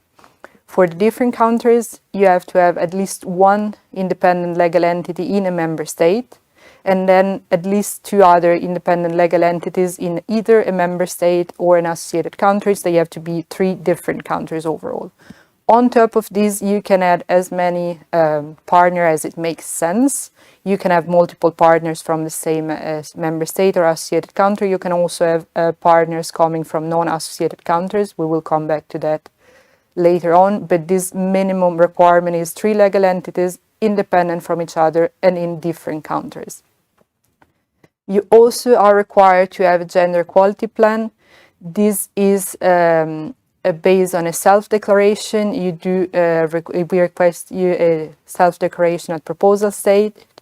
You will find on the Funding and Tender portal the details on the minimal requirement that we want you to have covered in the quality plan. It may be that further checks are done on what the content is of this plan, but that will only be at grant preparation phase, not earlier, so only after your proposal has eventually been selected for funding. Who is eligible to participate as an entity? In principle, any legal entity does not have to be specifically a research entity, regardless of its place of establishment, and including legal entities from non-associated third countries. However, being eligible to participate does not mean being eligible to receive funding, and we will come back to that later. Also, please note that there are specific limitations to participation that can either be in the specific topic condition or that can be broadly applied throughout the program. For example, there are limits to the participation of the Joint Research Center, which can be part of certain projects, but normally cannot be involved in the writing of the proposal. Also, for the European Innovation Actions, China is normally not eligible to participate in any capacity unless exceptions, and there are also restrictions linked to specific sanctions, for example, Russian entities at the moment, or in calls that are addressing EU strategic interests, where certain countries or certain group of countries may be excluded. But again, you will find in the program guides and the general annexes all the up-to-date information on what may apply. Who is eligible for funding then? Normally EU countries, member states, including their outmost regions, overseas countries and territories. Non-EU countries which are associated to Horizon Europe and low and middle income countries, you can find a list of them. And other countries, when in the call it's announced that exceptionally there is funding because their participation is deemed essential. There are also specific cases. For example, for EU bodies and international organizations, they are normally listed and you can find all the information in the program guide. All other countries not mentioned here, which are normally countries from the rich countries which are not associated to Horizon Europe, are not eligible for funding, so exceptions. How much funding is given in the projects? That depends on the type of action. You will see here in the table what are the standard funding rates, which would be, for example, 100% for research and innovation action, 70% for innovation actions, except for non-profit legal entities where 100% funding is possible. 100% for coordination and support actions, between 30 and 70% for co-fund actions. Details are available in the specific calls. 70% for innovation and market deployment, the EIC calls, except again for non-profit legal entities, and then 100% for training and mobility action or pre-commercial procurement actions. Normally, public procurement innovation of innovative solution is 50% funding rates. Please be aware that these are the standard ones. Other funding rates may be set out in the specific call conditions, so always refer to them for the specific information for your call. Besides eligibility, there is also admissibility. Admissibility has to do with the format of your proposal and how we receive it. So you may have a very brilliant and eligible idea, but if you fail to submit the proposal through the correct path or with the correct format, you may not be admissible. The general admissibility conditions are the same for all calls. You have to submit all your proposals before the call deadline. Please do not wait for the last minutes, as there might be technical hiccups. And all proposals have to be submitted electronically via the Funding and Tenders portal. Application must be complete, readable, accessible and printable. And you have to include a plan for exploitation and dissemination of results unless provided or otherwise. We also normally have page limits for the proposal, so you cannot write as much as you want. They are normally quite generous proposals page limit. You can see in the slides the different standard page limits for our common type of actions. However, there may be exceptions to these. They are normally listed in the call topics and you will in the call description, and you will also find information on the page limit on the template for this specific call. You will have to write your proposal in the templates we provide you, and this guides me to the next part of the presentation where we will actually look at the submission of proposals. So as mentioned, we have standard templates for the type of actions which we publish in the Funding and Tender portal. Please have a look at them for information and to have a look at what they look like, but do not use them to write your proposals, because they are standard templates. We try to keep them up to date, but there is no guarantee, especially if we have just made a change. The actual templates you have to use you will have to download it from the submission system once you have started your proposal process. So once you want to apply for a specific call, log into the system there, download the templates that you will need to fill in and work into that. The proposal normally contains two parts, the so-called Part A, which is a web-based form. You will have to fill the information there online, and we will go on now to see what you have to put in there. And then a Part B, which is the narrative part, where we really put the information on your idea, what you want to do. And that's you normally will have to upload it as a PDF. You may also be requested to provide other annexes, for example, letter of intent or further details on clinical trial, if that is relevant for your call. You will find the information on any possible additional annex in the call information. When it comes to the application form Part A, as mentioned, this is a web-based form. You will fill it out online. What you will find there are the general information, the proposal, what's the title, what's the acronym, the abstract, the duration that you wish to have there, any keywords that are relevant for your proposal, information on the participants. Here, the main information and organizational details are pre-filled automatically from the data in the participant registry, but you may have to add other information, for example, contact person, identity of the researchers involved or their roles, or if you have other activities or previous activities that are related to the call. You will have to fill in as part of the Part A the budget of the proposal, and you will also have to compile questionnaires and self-assessment on ethics and security. You may also have other specific questions depending on the call, for example, clinical trial, or if this is two-stage proposals, you may have to provide some information concerning the second stage. And you will also have to submit declarations. Declarations are normally signed by the project coordinator on behalf of the consortium.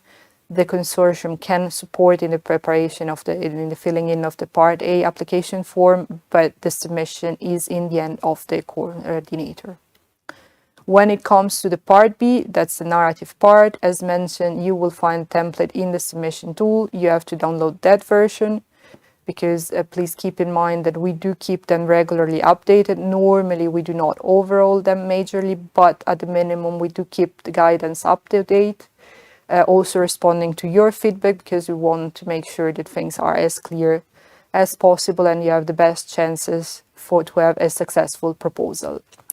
The template includes extensive instructions and guidance, and it's normally followed structure following the evaluation criteria, and will really guide you through all the information that we want you to include in the proposal. So if you read attentively the template and follow it, you will hit all the points that you need to include. Even if you are already familiar with our applications, even if you have applied multiple times, please look carefully at the template each time, because we may have updated it or provided further guidance or clarified doubts or changed some of the specifications.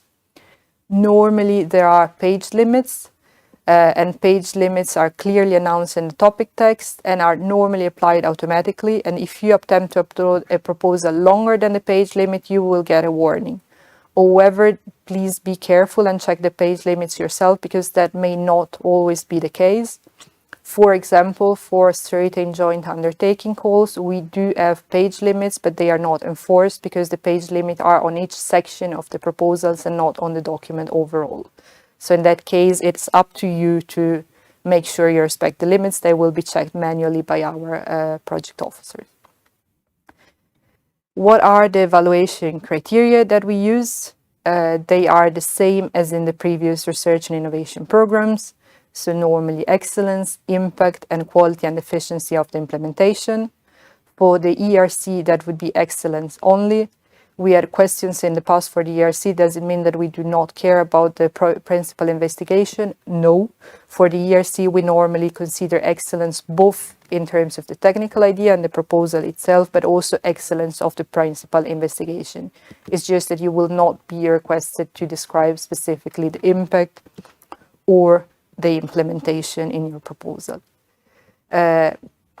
Compared to the previous research and innovation programs, if any of you have took part in them, we have adapted them slightly. So open science practices are now assessed as part of the scientific methodology in the excellence criterion.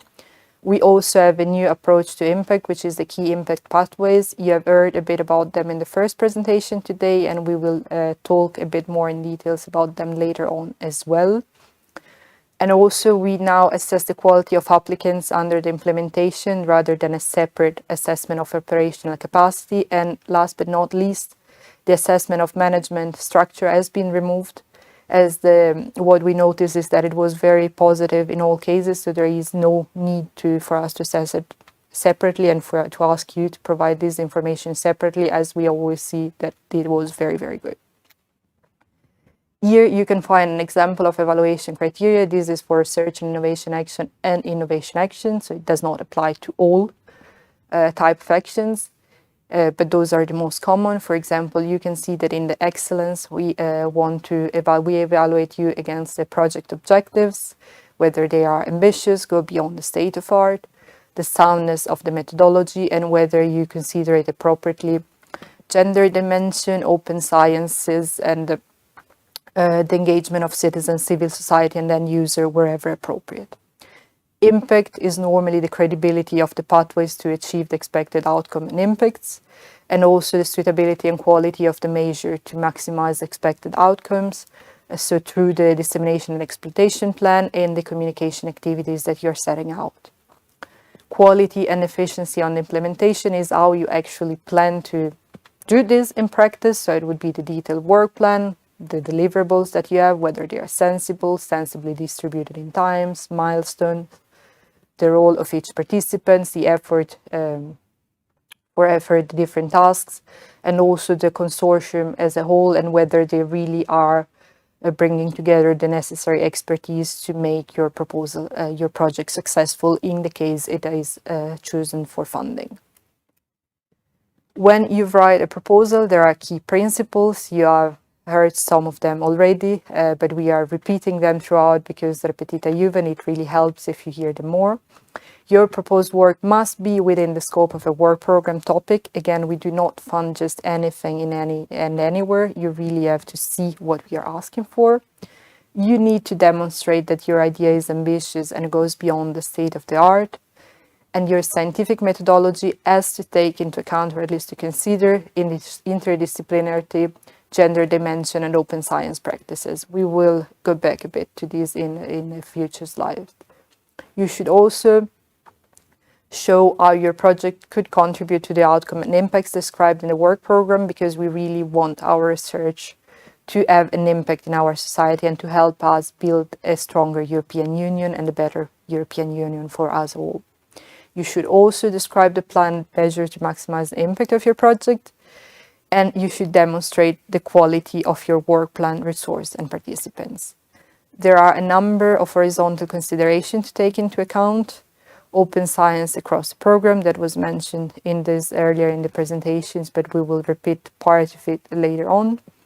Gender dimension in research and innovation context, pathways to impact, measure to maximize impact, and also the role of artificial intelligence, which is more and more a topic we hear about. It's more and more present in our life and in our work, but it's a topic with which we have to tread carefully. When it comes to open science, you have heard this before, we really want to see an open cooperative work and systematic sharing of knowledge. You have to have immediate open access to publication, and you have to retain sufficient IPR to comply with these requirements. Sometimes we get the question, if we are submitting to a journal with no open access, is it enough if we just publish on ResearchGate, for example, the manuscript of our publication? If you have the right to do so, because you cannot just go to your publisher and say, oh no, we did infringe on our agreement with you because the commission says so. No, that's not fine. You have to make sure that when you publish, you retain the right to comply with open access to publication. Also, data sharing practices should be as open as possible, as close as necessary, and you have to have a data management plan for fair research data. When it comes to in the gender dimension in R&I context, this is also mandatory. You have to consider it. And when we talk about gender dimension, we really refer to all with very broad, let's say, approach, addressing sex, gender, and in general inclusiveness in the whole research and innovation process. We often get questions about this because a lot of researchers believes it does not apply to them. It does apply to all our calls unless really explicitly stated. And it covers, as I said, a range of topics. Here you have some examples on the slides. It's about gender bias and how you may address it, but it's also about how gender may influence the result of your experiments in any possible way. A fun fact is, for example, that came out in a study we commissioned, is that in certain experiments with rodents, the pheromones given off by men may induce a reaction, a pain response, or a dampened pain perception in rodents that women experimenters do not. So this is a fun fact, but it's just an idea on what you may think towards. Or also, are there possible effects on gender or sex in your field of study, or is there anything you should consider? For example, when it comes to the design of the equipments, is it really the equipment you use designed to suit both male and female researcher, or researcher with different body types, for example? So it can really, really be broad. If you really believe that gender dimension is not relevant in your proposal, you're also welcome to state so that you consider it, but you do not believe it is relevant.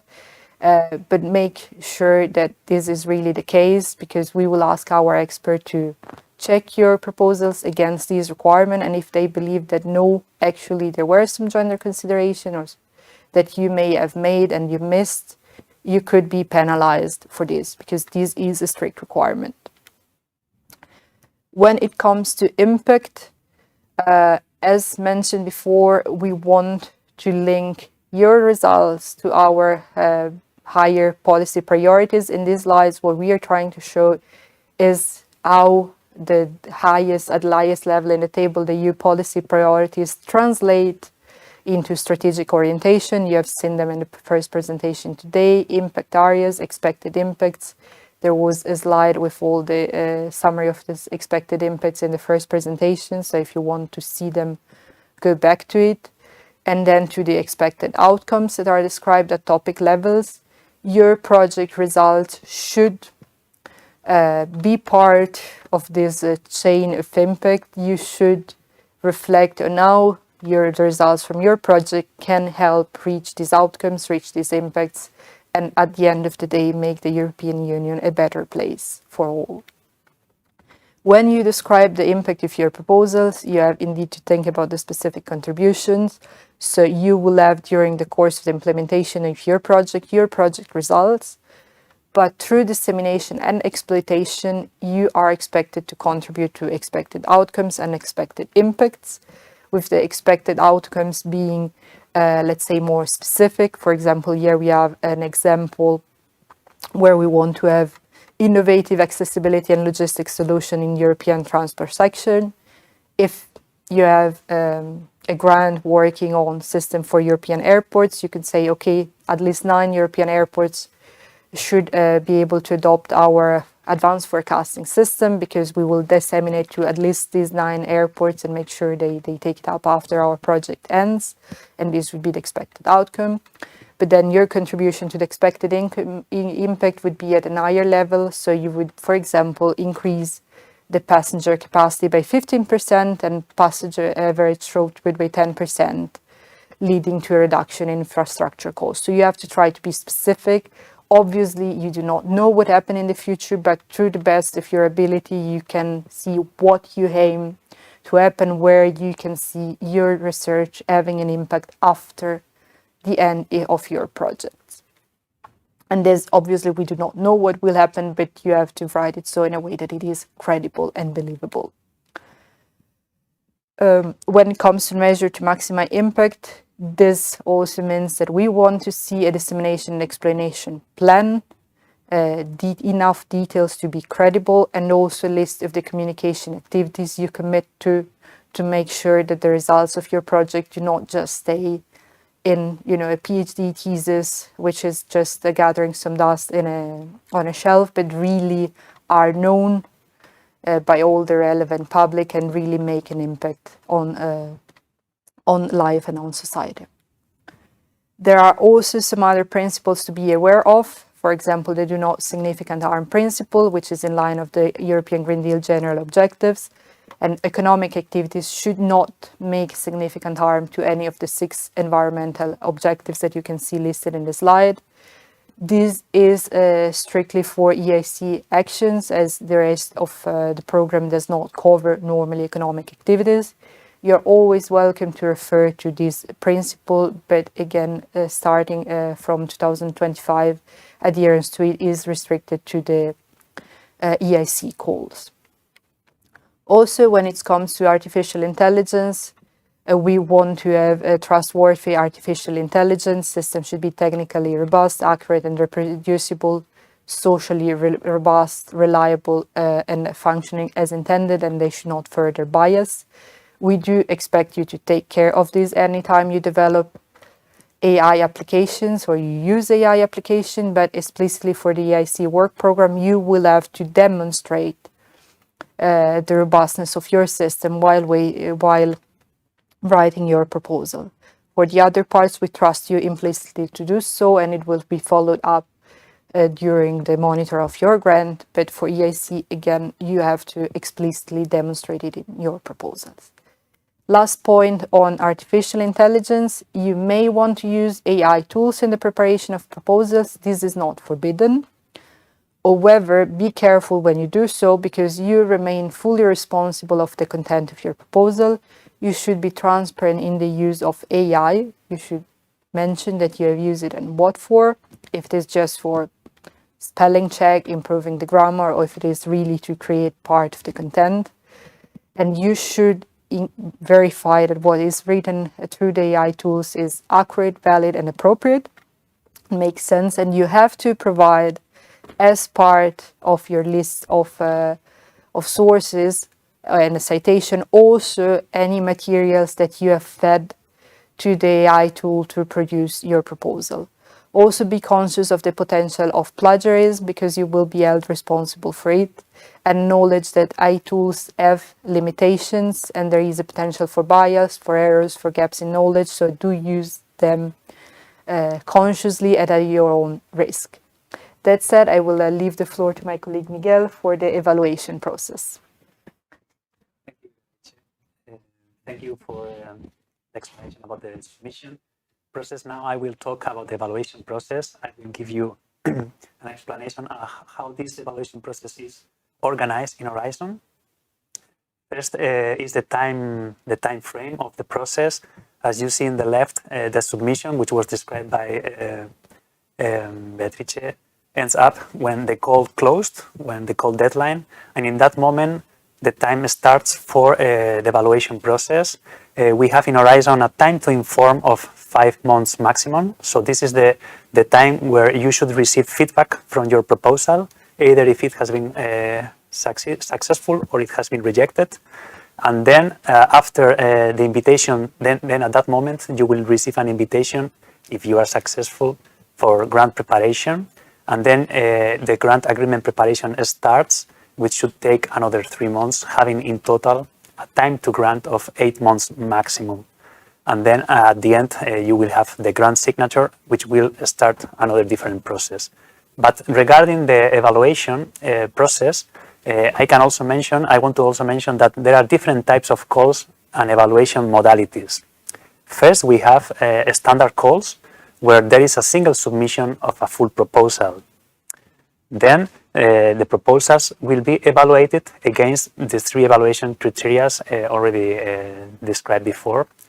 We have also 2-stage calls, where there is a stage 1, where there are submissions of short proposals which will be evaluated against the excellence and impact. And in a stage 2, only the successful proposals will be evaluated against the 3 criteria. In a stage 2, only the successful proposals. Then we have also multi-step calls, where there is a single submission of a full proposal, but evaluations are carried out in different steps. An example would be to have a step 1, where the proposals are evaluated on excellence, and only the proposals that are above the threshold will pass to the next step, where they will be evaluated on impact and quality of implementation. In the step 1, the proposals that are rejected will receive feedback only about the first criteria which was evaluated. Other examples could be when the evaluation includes also steps for hearings or interviews. Okay, and then the last type of calls that we have is calls with multiple cutoff dates. These are calls which are continuously open with a final closure date, of course, and they have several intermediate cutoff dates that trigger the evaluation. So you can apply always during this open time before the closure date. One example for this type of calls are the Horizon EIC accelerator calls. In the process, before going to the steps of the process of evaluation, we have specific guiding principles for Horizon Europe, where first of all is the excellence, where the proposals have to demonstrate, they must demonstrate that they have a high quality in relation to the topics and the criteria set out in the call text. Another important aspect of the process is transparency. Any funding decision will be based on a clearly described set of rules and procedures, and also the applicants will have to be informed. They will receive an adequate feedback on the outcome of the evaluation in a timely manner. Another another important principle is the fairness and impartiality. The process has been designed in a way that all the submitted proposals to a call will be treated equally and evaluated impartially on their merits, irrespective of their origin of the identity of the applicants. I mentioned before also the time to inform, and this links with efficiency and speed. The evaluation, but also the award and the grant preparation should be done as quickly as possible, without compromising the quality of the or neglecting any rule.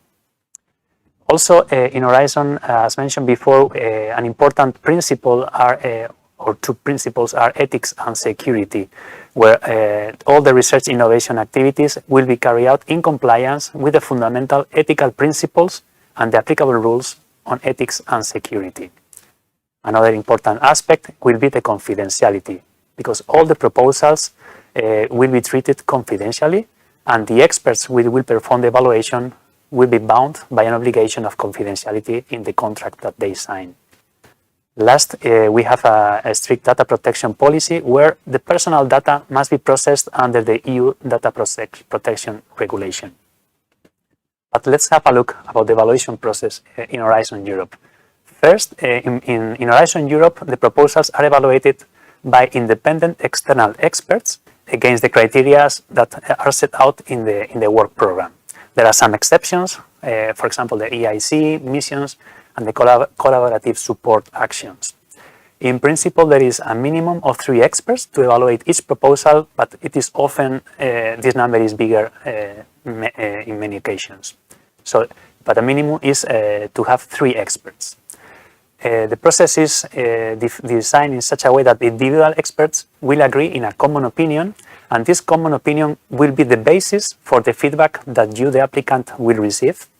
And there is another step where the panel of evaluators in a topic will agree in a ranking of proposals. So they will prepare a ranking with all the proposals evaluated, and it will be the budget for the topic that will be the basis to decide whether the proposal is retained for funding and invited to the start grant agreement preparation, or if it's included in the reserve list, or if it's rejected. It can be rejected because there is no funding available, or it could be rejected because it is of low quality. Another aspect of the evaluation process in Horizon is that we have observers. These are also independent experts, and they take care, they follow the whole evaluation of the whole evaluation process, where they basically check that the functioning and execution of the process is correct. They also help to verify the compliance with the procedures, but they also help to advise, for example, on the conduct of the evaluation sessions. They advise also on how the evaluators could apply the criteria and how the procedures could be improved. They also help us liaising with staff members involved in the evaluation session, providing also feedback and informing us about possible corrections that could be put in practice in the process. This is about the observers. And these are the basic steps of the standard evaluation process.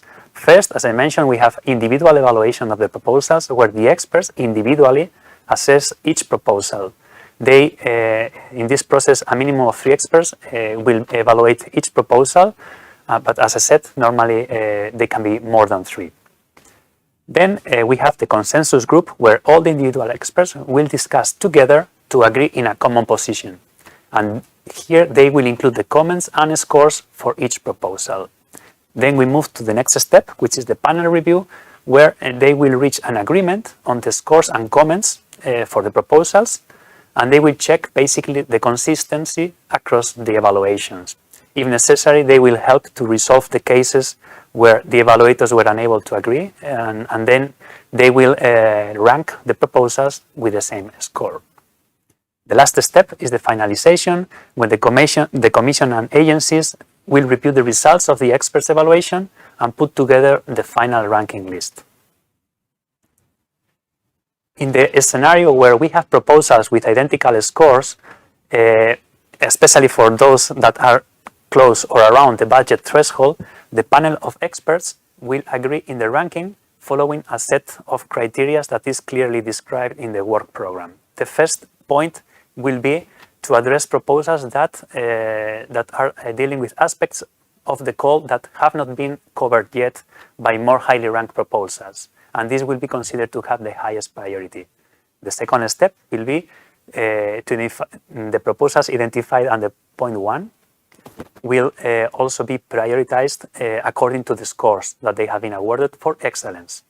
And if is in the scenario that these scores are still equal, priority will be based on scores for impact. And this is slightly different in the case of innovation actions, where the priority is given to impact, followed by the excellence. In the scenario that it is necessary, in the step 3, the gender balance will be the next criteria to help in the ranking position. The gender balance is basically the personnel named in the proposal who will be primarily responsible for carrying out the research and or innovation activities. This will be used, as I said, as a factor for prioritization. Then in point 4, if necessary, then this will be based in geographical diversity, which is described here. And the last step, 5, there are other factors that can help to elucidate how the ranking will be. This may include, for example, enhancing the quality of the project portfolio through synergies between projects, or, where relevant and feasible, involving SMEs. Okay, so as I mentioned before, one important aspect is the ethics review. An ethics review process is carried out systematically during the whole Horizon Europe proposals, and this is based on a self-assessment, as previously described. And you have to understand that all activities funded, ethics is really an integral part of the research from beginning to end, and the ethical compliance is essential to achieve real research excellence. So it's a very important point in the proposal. The ethical research conduct implies the application of fundamental ethical principles and legislation in all possible domains of research. This includes the adherence to the highest standards of research integrity, which are described in the European Code of Conduct for Research Integrity. A novelty in Horizon Europe is the point on security scrutiny. As you may remember, in Horizon 2020, only the proposals that were submitted to topics flagged as security sensitive were checked on security. But now, systematically, in Horizon, the checks are also in Horizon, all the proposals will be checked systematically. This check will be based on self-assessments, like in the previous ethics requirements, including the proposal. This self-assessment in security will focus on whether the proposal uses or generates EUCI, so EU classified information. Also, if there's a potential of misuse of the results that could be channeled into crime or terrorism, or whether these activities involve information or material subject to national security restrictions. The checks are based on the self-assessment and may trigger an in-depth security scrutiny. Feedback to applicants, I also mentioned that the time to inform is of 5 months maximum. And this is when the applicants will be informed after the call deadline with an evaluation result letter and evaluation summary report.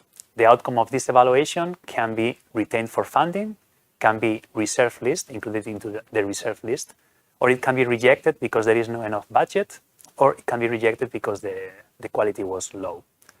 A slightly different approach is in two-stage calls, where applicants are informed about the results of the evaluation, but not including the ESR, the evaluation summary report. Instead, these results are published as a general feedback in a call update in the portal. And then the ESR from stage 1 is sent together with the ESR for stage 2. One possibility is that if the coordinator of the proposal receives a rejection and is not happy,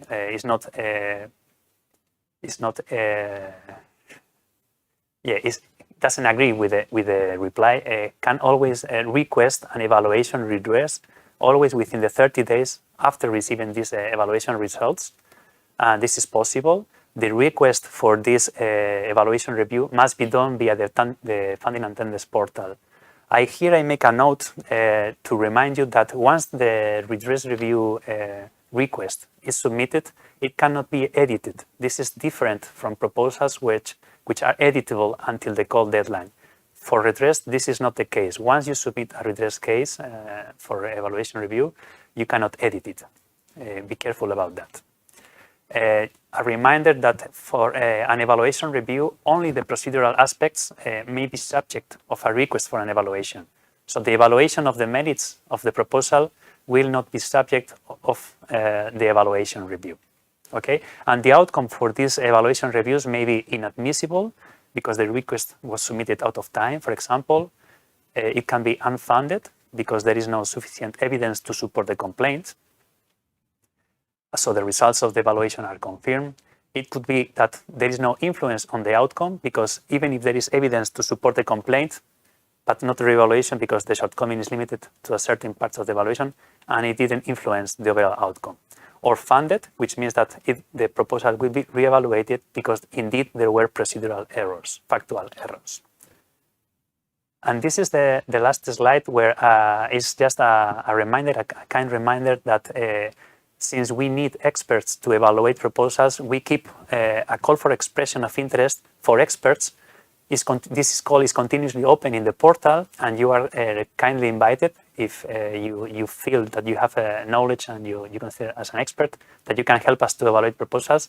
You can go here, you can click here to register as an expert and help us for this process.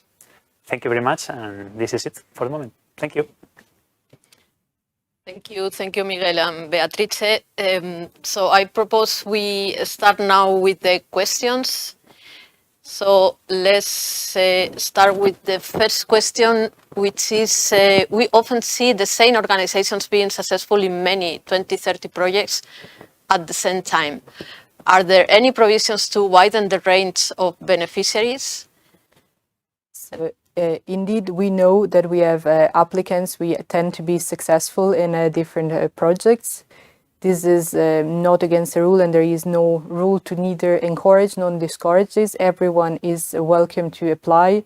We do have specific calls targeting specific applicants, either because we have requirements that certain kind of beneficiaries should be included. For example, in certain cases, we encourage SMEs or participants with a specific background, or for geographic distribution, we do have widening calls, part of the widening part, which are targeted at beneficiaries coming from specific countries, which we have seen are underrepresented. So there are some specific calls, but these are overall, let's say, limited. Most calls are open to everyone.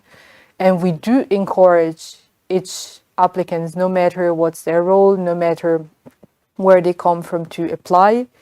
If you see that there are organizations that are also very successful, you may also want to try and join them in a consortium as a way to come in. I'm sure they will be happy to have you on board if you have valid contributions to bring. Thank you. We continue with the next question. Often evaluation statements are not fully justified, but there is no way to object. Are you considering introducing new evaluation methods like interviews? Maybe I can reply this question. Yes, so we are discussing now how we can make the evaluation process more efficient, that takes less time, and at the same time keeping the quality of the evaluation. These discussions are part for the discussions of the next framework program FPGM, but we may also start applying some of the novelties in the latest years of Horizon Europe. Interviews, we already organize interviews in some of the calls, in particular for the EIC, for the European Innovation Council, and we are indeed thinking in reintroducing the interviews in specific calls. So we have not yet concluded into anything, but yes, the interviews are part of our discussions. Yeah. So we can go to the next question. So often formal answers to our questions to interpret provisions of a call just repeat the existing provisions without answering the questions.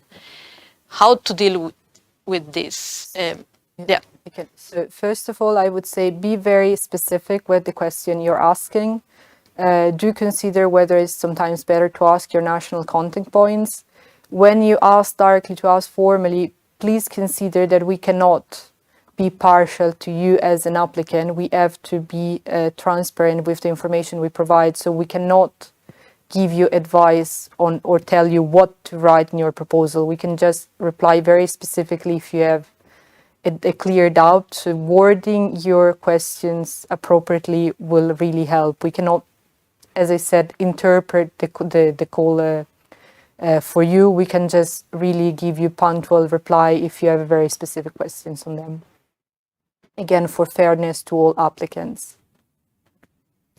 Thank you, Beatrice. So we move to the next question. Couldn't Part B be digitalized, character limit, including lengthy tables, resources, deliverables list, so we stop the formatting struggle to fit in page limit?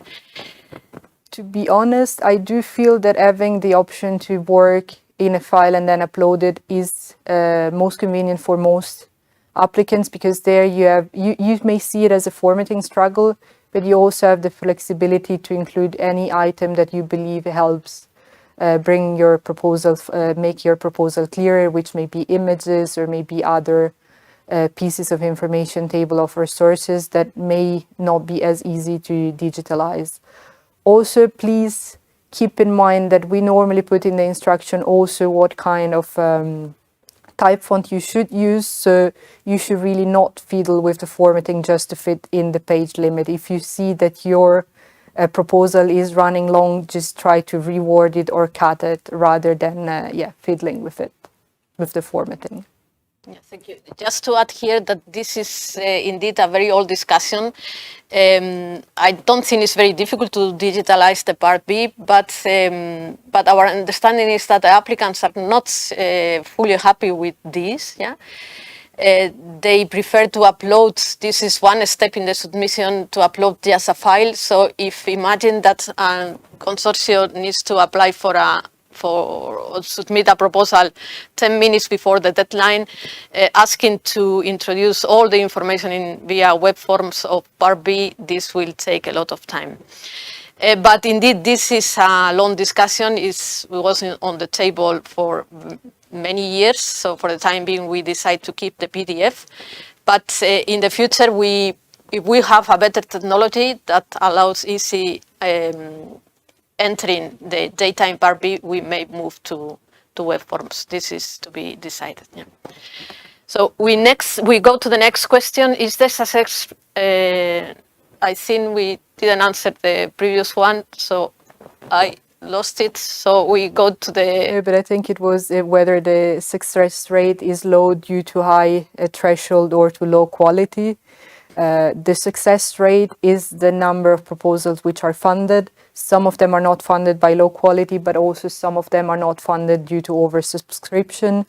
This is very specific to calls. There are calls where we indeed have a very high oversubscriptions. There are calls where it's a matter of quality, so it's very difficult to give you a reply for Horizon as a whole. So next question is, are there any restrictions to using AI in future applications? How will this affect the evaluation? I can reply to this question. At the moment, there is no restriction in the sense that it's required transparency. You have to inform when you are using AI, generative AI, to prepare an application. This is right now the rule, transparency, and it's clear that it will not penalize the evaluation of proposals if you are clear that you have used and you can inform the evaluators about it. The proposals that have used generative AI cannot be penalized for this. Thank you. So we move to the next question. Why does the portal require the user to start a new submission to access the specific templates for the call? That's really to make sure you have the correct templates. That's because, as I said, we may have updates to the templates, or specific call may have specific templates that are just for that call that deviate for the standard one.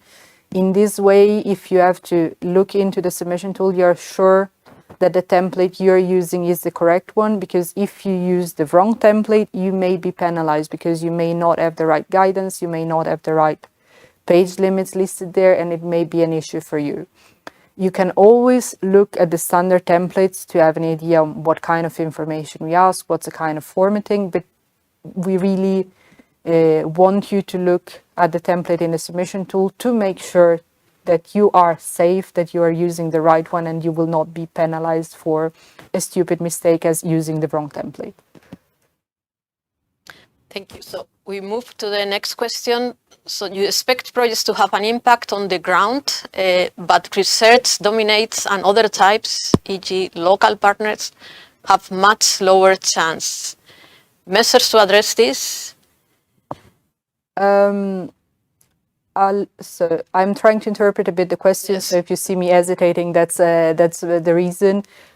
I'm not fully sure why you believe that strong research-based projects or projects with local partners have lesser chance to have an impact on the ground. The impact we want to see is not necessarily, let's say, stellar, or in the grand scheme of things is really showing an impact. So for example, if you have local partners, to me that's very positive, because normally that means you can really have an impact on the ground in local communities, and we do count that. That's an impact that we very much respect, and that's very visible. Also, research-dominated projects, they do create knowledge, they do create value. We do not expect the impact, well, depending on the type of action, but we normally do not expect impact right at the moment your project has ended. But we want to see you that you have a plan to disseminate and to share the knowledge that you have generated, maybe as basic research, so that by other entities, by other organizations in the future, that can translate into impact. It does not necessarily be you as a research institution to create the impact now, but you have to plant the seeds. You have to really disseminate what you have created as knowledge and make sure that to the best of your capacity, these will lead to an impact in the future. Thank you. So we move to the next one. Are goals often repeating from year to year, or should we expect goals to be substantially different from those formed last year? Well, in Pillar 2, goals are normally not repeated from year to year. So in the ERC, which is bottom-up, yes, goals are the same with the different modalities. In the EIC, you also need to consult the work programs, but for the EIC accelerator, there is a part in which the goals are repeated. But most of the goals and all of the goals in Pillar 2 are not repeated from year to year. So all of them will have to address the impacts that we mentioned in the introduction. So we already know the general impacts of the call for proposals that we will publish in 25, 26 and 27.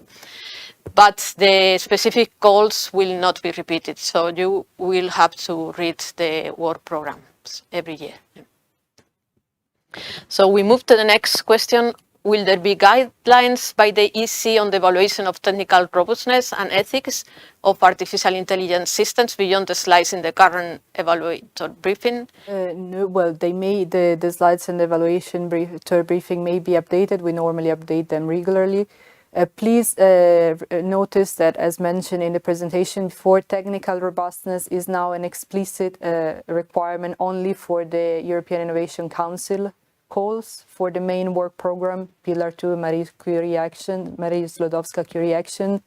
That is no longer a requirement. We will assume that you are taking care of technical robustness, so that's still an implicit requirement, but we will not ask you to demonstrate it, and you will not find, for the evaluators, they will not find the related questions on the evaluation form, only for the European Innovation Council. So in other words, in the proposal template, in the latest update of the proposal template, so the one valid for 2025, we have removed the needs to demonstrate the robustness of artificial intelligence tools, except for the goals in which this is mandatory. Yeah. So next question, are there any financial limitation requirements by the EC for SMEs to act as coordinator? No, there are no limitations. Maybe you can... No, but normally the coordinator, the financial viability of the coordinator is checked during the grant agreement preparation phase to make sure that, because the coordinator will then be liable for the financial stability of the consortium of the project, so there will be a check there. Worst case, a worst thing that can happen is that during grant agreement preparation, the results from the financial viability are not positive, in that case, you may be asked to change the coordinator and to switch the coordinator role to someone else in the consortium, but this does not prevent you to apply as an SME as a coordinator. That would be perfectly fine for us. Thank you. So then, if the proposal have been scored high, yet was rejected, is it possible to reapply under other call or next year? How to develop based on rejection reasons?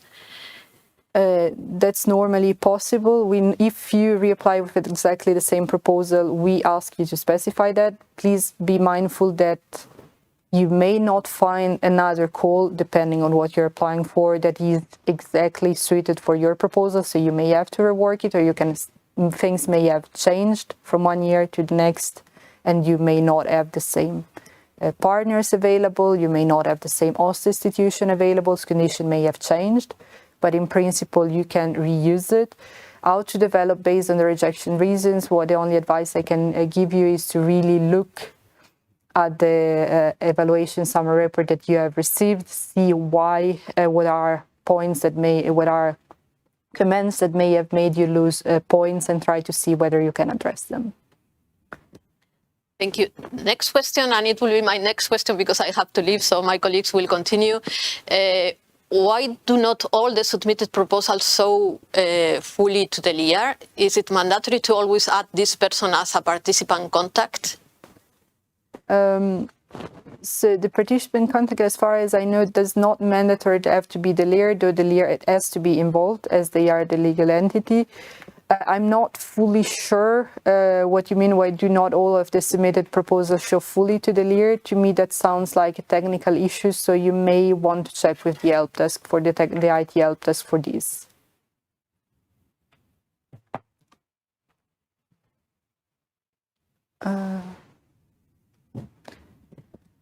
Are there improvements to the partner search tool being considered? I believe I'm really sorry you have a bad experience with this. Then this will be precious feedback for our colleagues, but I believe this is a question on the previous presentation, so unfortunately we cannot answer. But please stay tuned with the portal. New developments are regularly announced. Should gender dimension be included in the communication and dissemination plan? I assume CND is. For example, including a social media campaign for women in science or women in the consortium. If relevant, this could indeed be a way to integrating the gender dimension. Normally, we ask for the gender dimension to be integrated in the research part. You are very welcome to include it in the communication and dissemination part or in the exploitation part. If relevant. It does not have to be artificial or feel artificial. If you have a good reason to do this, we will really welcome to see this happening.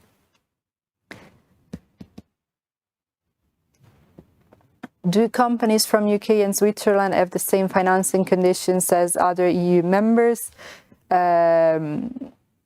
Yes, it depends. So the UK is now associated. Switzerland is in the process of being associated, so they will be treated as full associated countries to the program. That means that they are eligible for funding. There may be specific call conditions for calls for strategic interest where they may still be restricted to EU members, but that's specific to the call. Normally, as a UK is associated and Switzerland is in the path to association, they should have the same financing condition. For Switzerland, as if I'm not mistaken, is not yet fully associated, there may be some caveats depending on the deadline of the call and the timeline of the association.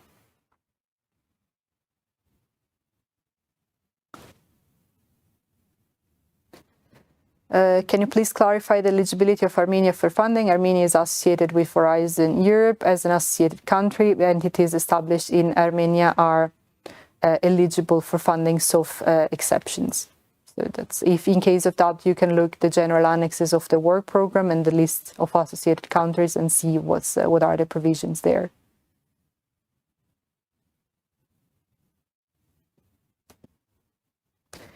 I'm sorry, but the current EU Open Science policy favors money transfer. Please invest in a EU publishing repository. We do have a EU publishing repository. You're very welcome to publish in it. It was mentioned in the first presentation by our colleague Isabel, and you're very welcome to use it. We actually encourage it, but we do understand that researchers may want to publish in other journals because they are considered prestigious, or there are other reasons linked to their career development or KPIs for researchers that are beyond our control.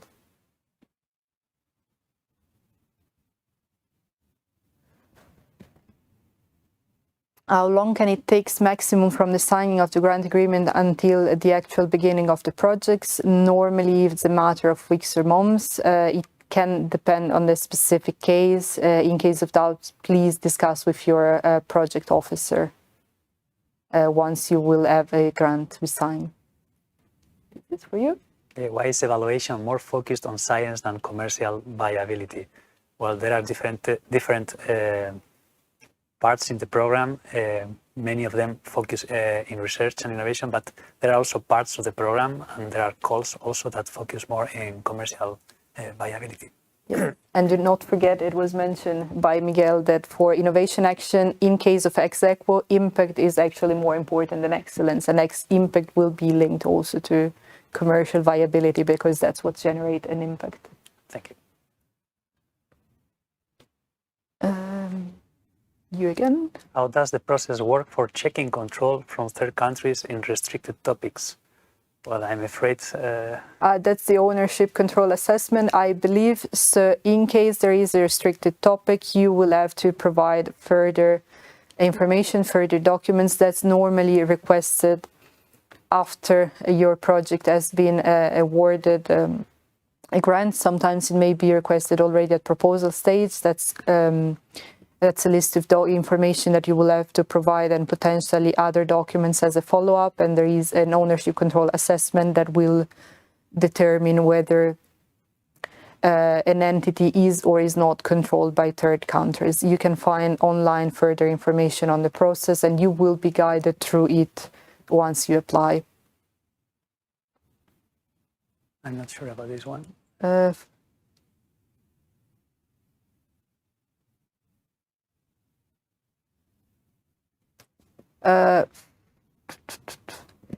For the proposal ranked and on the reserve list, what is the recension time after which a rejection letter will be sent? Any restriction for a submission? Normally there are no restrictions for a submission, and the retention time, I don't think there is a strict retention time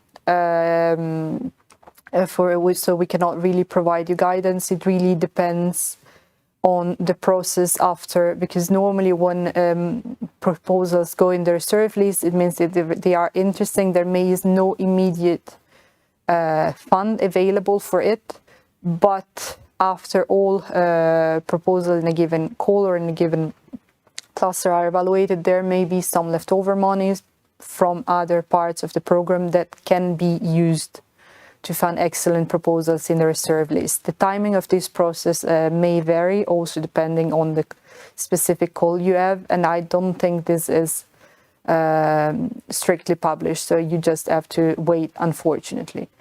And again, no restriction for a submission. So you do not find that being in the reserve list binds you not to resubmit to other calls.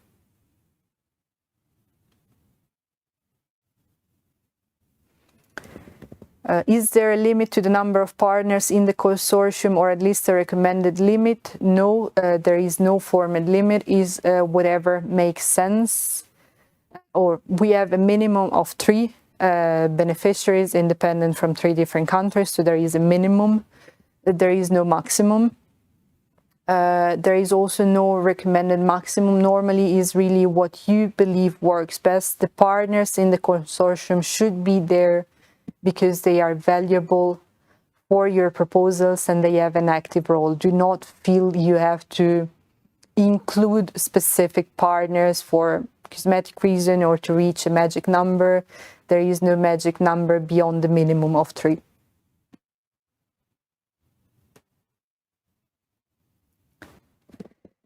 Okay, please explain the blind submission in a two-stage call. These refer to the fact that in the past we had a pilot on blind submission for two-stage call specifically. So in two-stage call you would have a short form of the proposals and then a more extensive form of the proposal.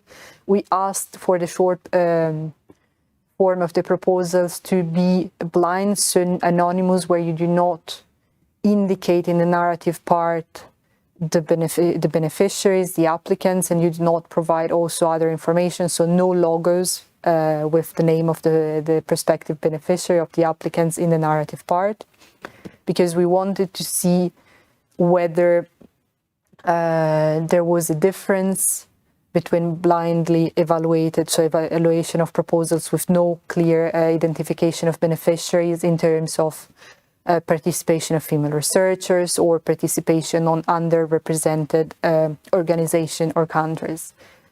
This pilot will continue in the work program 2025, not for all two stages call. So in 2023, 2024, all two stages call were subject to blind evaluation for the first stage only.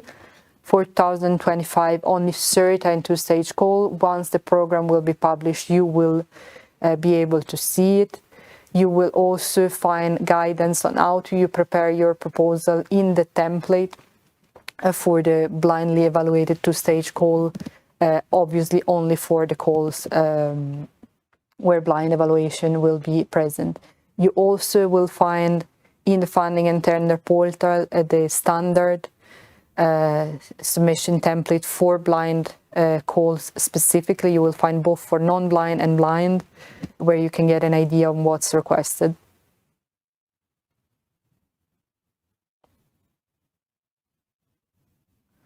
Do you have any statistics on how many successful partnerships have been formed via the partner search in the portal? Not me.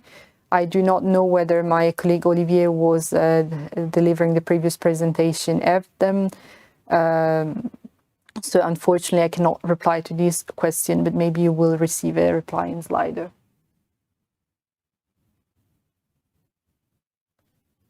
Evaluators rejected us with an unacceptable response, citing a website error and the CTO's part-time status. SMEs are struggling because of evaluators. Yeah, sorry to hear that you had this bad experience.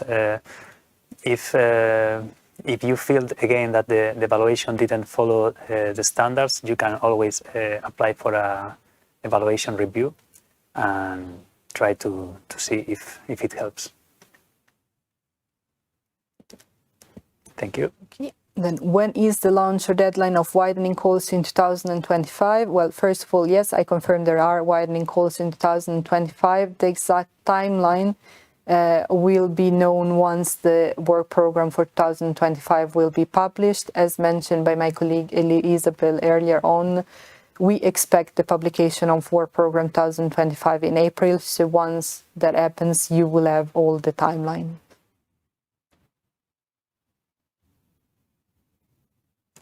For use of AI tools in proposals preparation, specifically in which section should the applicants disclose use of AI tools according to the guidelines? Well, the use of AI tools have to be in the reference sections where the rest of the reference are included in the proposal. Thank you.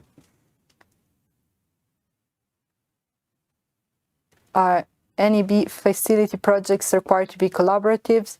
I must confess I do not know the answer to this specific question because I'm not very familiar with this type of projects, but you will see it in the call condition and in the general annexes. So in the work program, you will find whether these projects are meant to be collaborative, and if they are meant to be collaborative, normally, unless explicitly stated otherwise, the consortium has to be 3 independent partners of 3 countries, 1 member state, 2 at least member state or associated countries. For an entity with a legal link to another one, how to determine if they enter as affiliated entity or as a separate beneficiary? Can an affiliated be a work program lead? Or? So normally work program leader are separate beneficiaries. If you want to know if they should enter as an affiliated entity or separate beneficiaries, please look specifically into the guide and the work program. There you will have the definitions, and there you will have clear indication on what should be the case for your specific case, and it may vary depending on different conditions. So please look into the general annexes and into the work program for the details. The exploitation and dissemination plan to be included in the application is considered as an additional annex or part of the number of pages of the application. Normally is part of the number of pages of the application, also because that corresponds to the impact criteria that's central to the evaluation of the impact criteria. Normally, you're not permitted additional annexes unless explicitly stated, and the additional annexes normally are named in the call conditions. Common additional annexes are documents for the ownership control assessments or letter of intents if you have, for example, investors. I'm thinking European Innovation Council, or could be information on clinical trial, because they can be indeed rather lengthy and you may want to include specific information, or you may be required to include specific information for calls in the health clusters and this kind of information, but normally not exploitation and dissemination plans. The exploitation and dissemination plan that you have to put in the proposal does not have to be extremely detailed, that you can save, for example, as a deliverable for your projects, but it has to be detailed enough and complete enough to give us an idea of what you want to do and whether this is credible and proportionate to the actions that you are proposing. Could you provide more details on scoring, please? Are all sections scored equally, total number of scores, etc.? I don't know. Normally, yes, it may depend slightly what you are applying for, also because the criteria may, the way the criteria are described may slightly differ. And as mentioned, for example, the ERC only evaluates on excellence, not on impact or on quality. Normally, what you would have is a score of 0 to 5 for each criterion.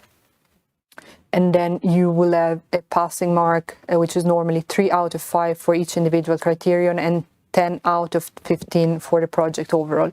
Again, this is the general one. There can be specific cases. You will find the information on the portal. I don't know if we mentioned, but on the portal, in the call documents, you will also find the evaluation form as an information document, so you can really see there what is that the expert will use to evaluate you.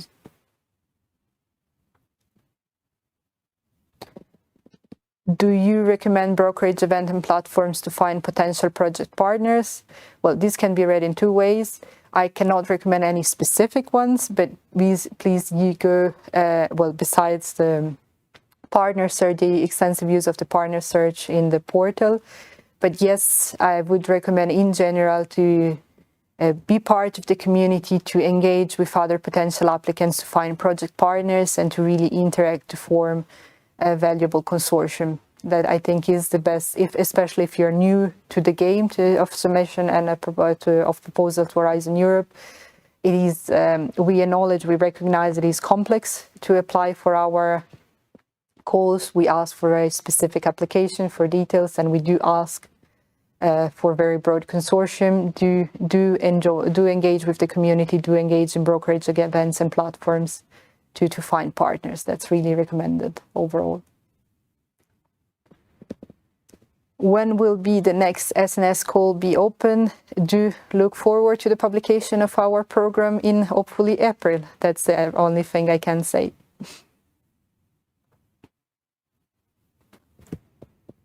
The evaluation criteria. When you enter the waiting list, what is the criteria to be funded? Points in the evaluation or budget left to use by EU? When you enter the reserve list, you are ranked there, and it will be basically the budget availability that will be decided to keep pass to the next in the list. So it is budget, and we call it the reserve list. Thank you. What is the page limit for a COFAN proposal? It depends exactly on the specific call, because different call, especially COFAN, may have a different specific requirement. So have a look at the call description, and then you will find there the specific limit. Also, when you will apply it and you will download the template, you will find the specific page limit also mentioned in the template. To have competitive EU, you should have minimum 25% SMEs participation for all funded calls. Otherwise, SME will die. Okay, it's not a question, it's more a comment. Well, to turn it back, thank you for the feedback. We really want to encourage SME to apply in our program. So if you are a representative of partners and SME listening to us today, please do consider applying for funding. Please do consider joining a consortium. We really want to see more SMEs joining. I have to say the rate of funding for the SMEs is not significantly different for other participants, but it's true that we do not necessarily have many of them applying. So please, if you are part of an SME and you're there in the audience, do consider applying for our grants.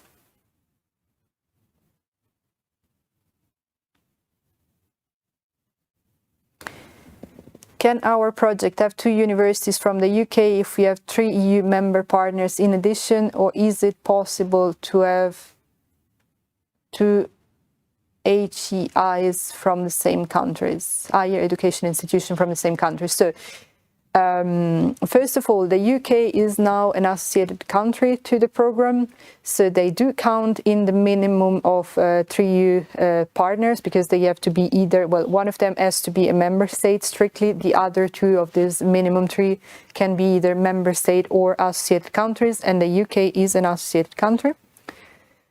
Also, as long as you have this minimum of 3 countries, you can have as many participants you want from as many countries as you want. So very fine to have 2 universities from the UK if they make sense to your project, or from any other country. General question, will be the FAQs in the portal updated with the questions and answers that are not addressed during the live stream? I don't know. I guess this is a question that we can ask to our colleague Olivier. Normally, we would not upload this specific question from sliders on the FAQ of the EU funding and tender portals, unless there is something here which is very of general interest and striking as not being covered anywhere else. If you really have a burning questions that you feel has not been addressed here because of lack of time or because it was not picked up in slider, please feel free to reach us through either the research inquiry services or your national contact points or wherever else may be appropriate. And then if it is deemed a question of really general interest that is missing, it will be eventually added to the FAQs. It's just we do not want also to have overlong FAQs. They are already quite lengthy, and we want to make them fairly easy to navigate. How are penalized the shortcomings and weaknesses when quantifying the mistakes during an evaluation? Is there a standard way?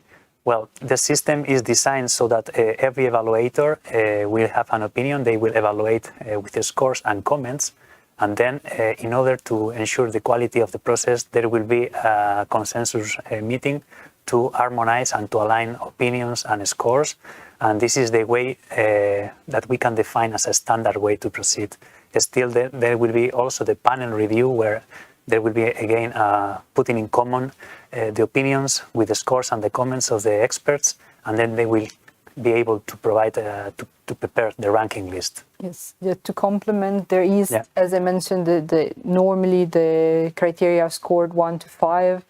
There is guidance which is provided to expert on what this 1, 2, 3, 4, 5 means.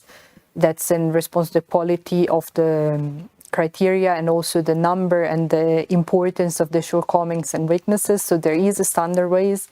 It's not extremely precise because shortcomings and weaknesses are really evaluated based on how they impact your specific proposal and how much they may create, really damage the excellence of it.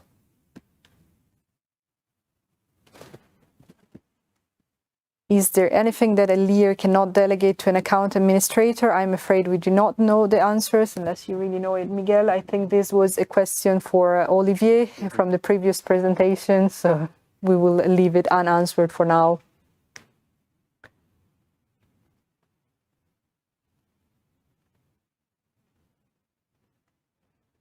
Is it true that deliverables should be limited as much number? Is the deliverable per task a good recipe?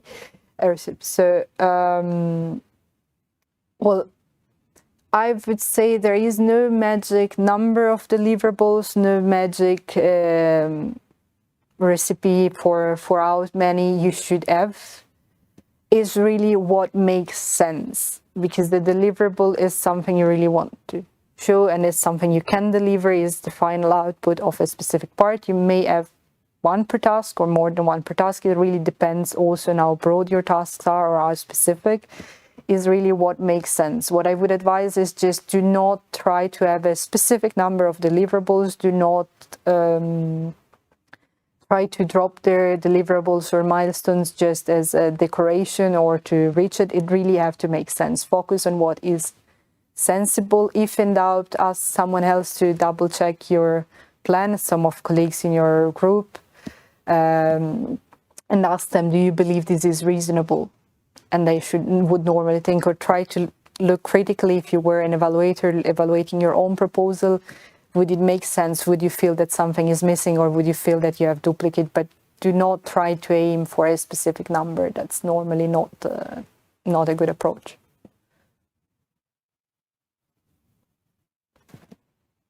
Does the budget threshold refer to the EU budget for each call or the budget of the individual bid?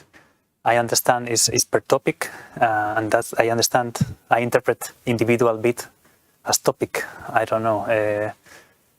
What do you think in the individual bid? I would agree with you that the budget of the individual bid would be the proposed budget of the proposal.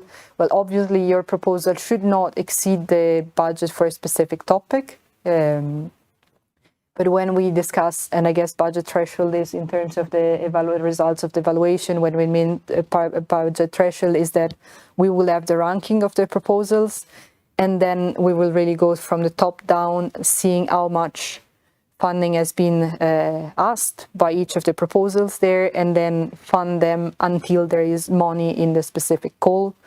And then normally the first excluded calls in the rank, if the first excluded proposals in the ranking due to lack of funding, if they are above the quality threshold, may go to the reserve list. Sorry to intervene, colleagues.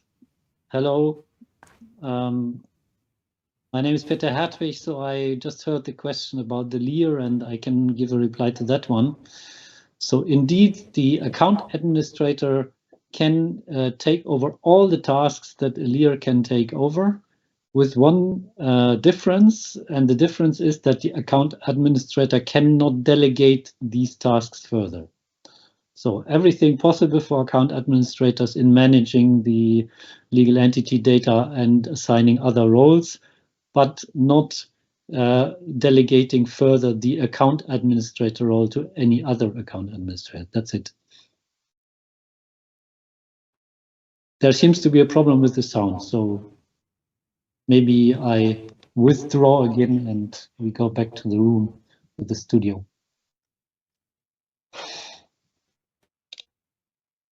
So next question would be about AI, I think. Yes. What about AI use in proposals? How will the EC, the European Commission, control this? Not all proposals will be transparent in this regard. In our processes, we ask for transparency, and it's, as mentioned during the presentation, it's not forbidden to use generative AI tools to prepare proposals. We ask, of course, for transparency, and the applicants should inform that they have used these tools, in which parts of the proposal they have used these tools, and which tools do they have and they have used. We are not assessing, we will not control the use of generative AI tools per se, but the evaluation will still assess the excellence, the impact, etc., and only this. And so again, it will not have a negative impact if you have used AI tools. The experts will not evaluate this negatively, but we ask for transparency. And we understand that maybe some applicants will not be transparent about this, but at the moment, we are not going to check if these tools have been used or haven't been used. We will focus on the quality of the proposal, which is the final goal of the evaluation process. Thank you. Are the United States of America allowed to cooperate in Horizon Europe given the current geopolitical situation? Do we scope for US partners in our projects in such a situation? Yes, you are allowed to, unless there is a specific restriction in the call. As mentioned, there are some calls that are restricted for strategic EU interests, and there you may have limitations that exclude the United States of America as well as other countries, but unless restrictions are pending, Horizon Europe is open to the world. Now we will address the very last question, and then we will thank you for the day and for being with us this morning. Yeah, for the AI used in the proposals, we have to report the percentage of the proposal written by the AI, or citing the AI tool would be enough. It's up to you. We ask for transparency. I think it's good practice, and it links with the Research Integrity Code of Practice that you provide us as much information as you want about the use of the tool, where you have used it, and which tool you have used for this. So it's the more information you provide us will help us also for the evaluation. Thank you. Thank you very much for being with us today. Thank you for your attention. And please do remember we have 2 more Horizon Information Days coming, one next week on grant amendment preparation, and then one in 3 weeks on grant management. We are looking forward to seeing you there too. Thank you.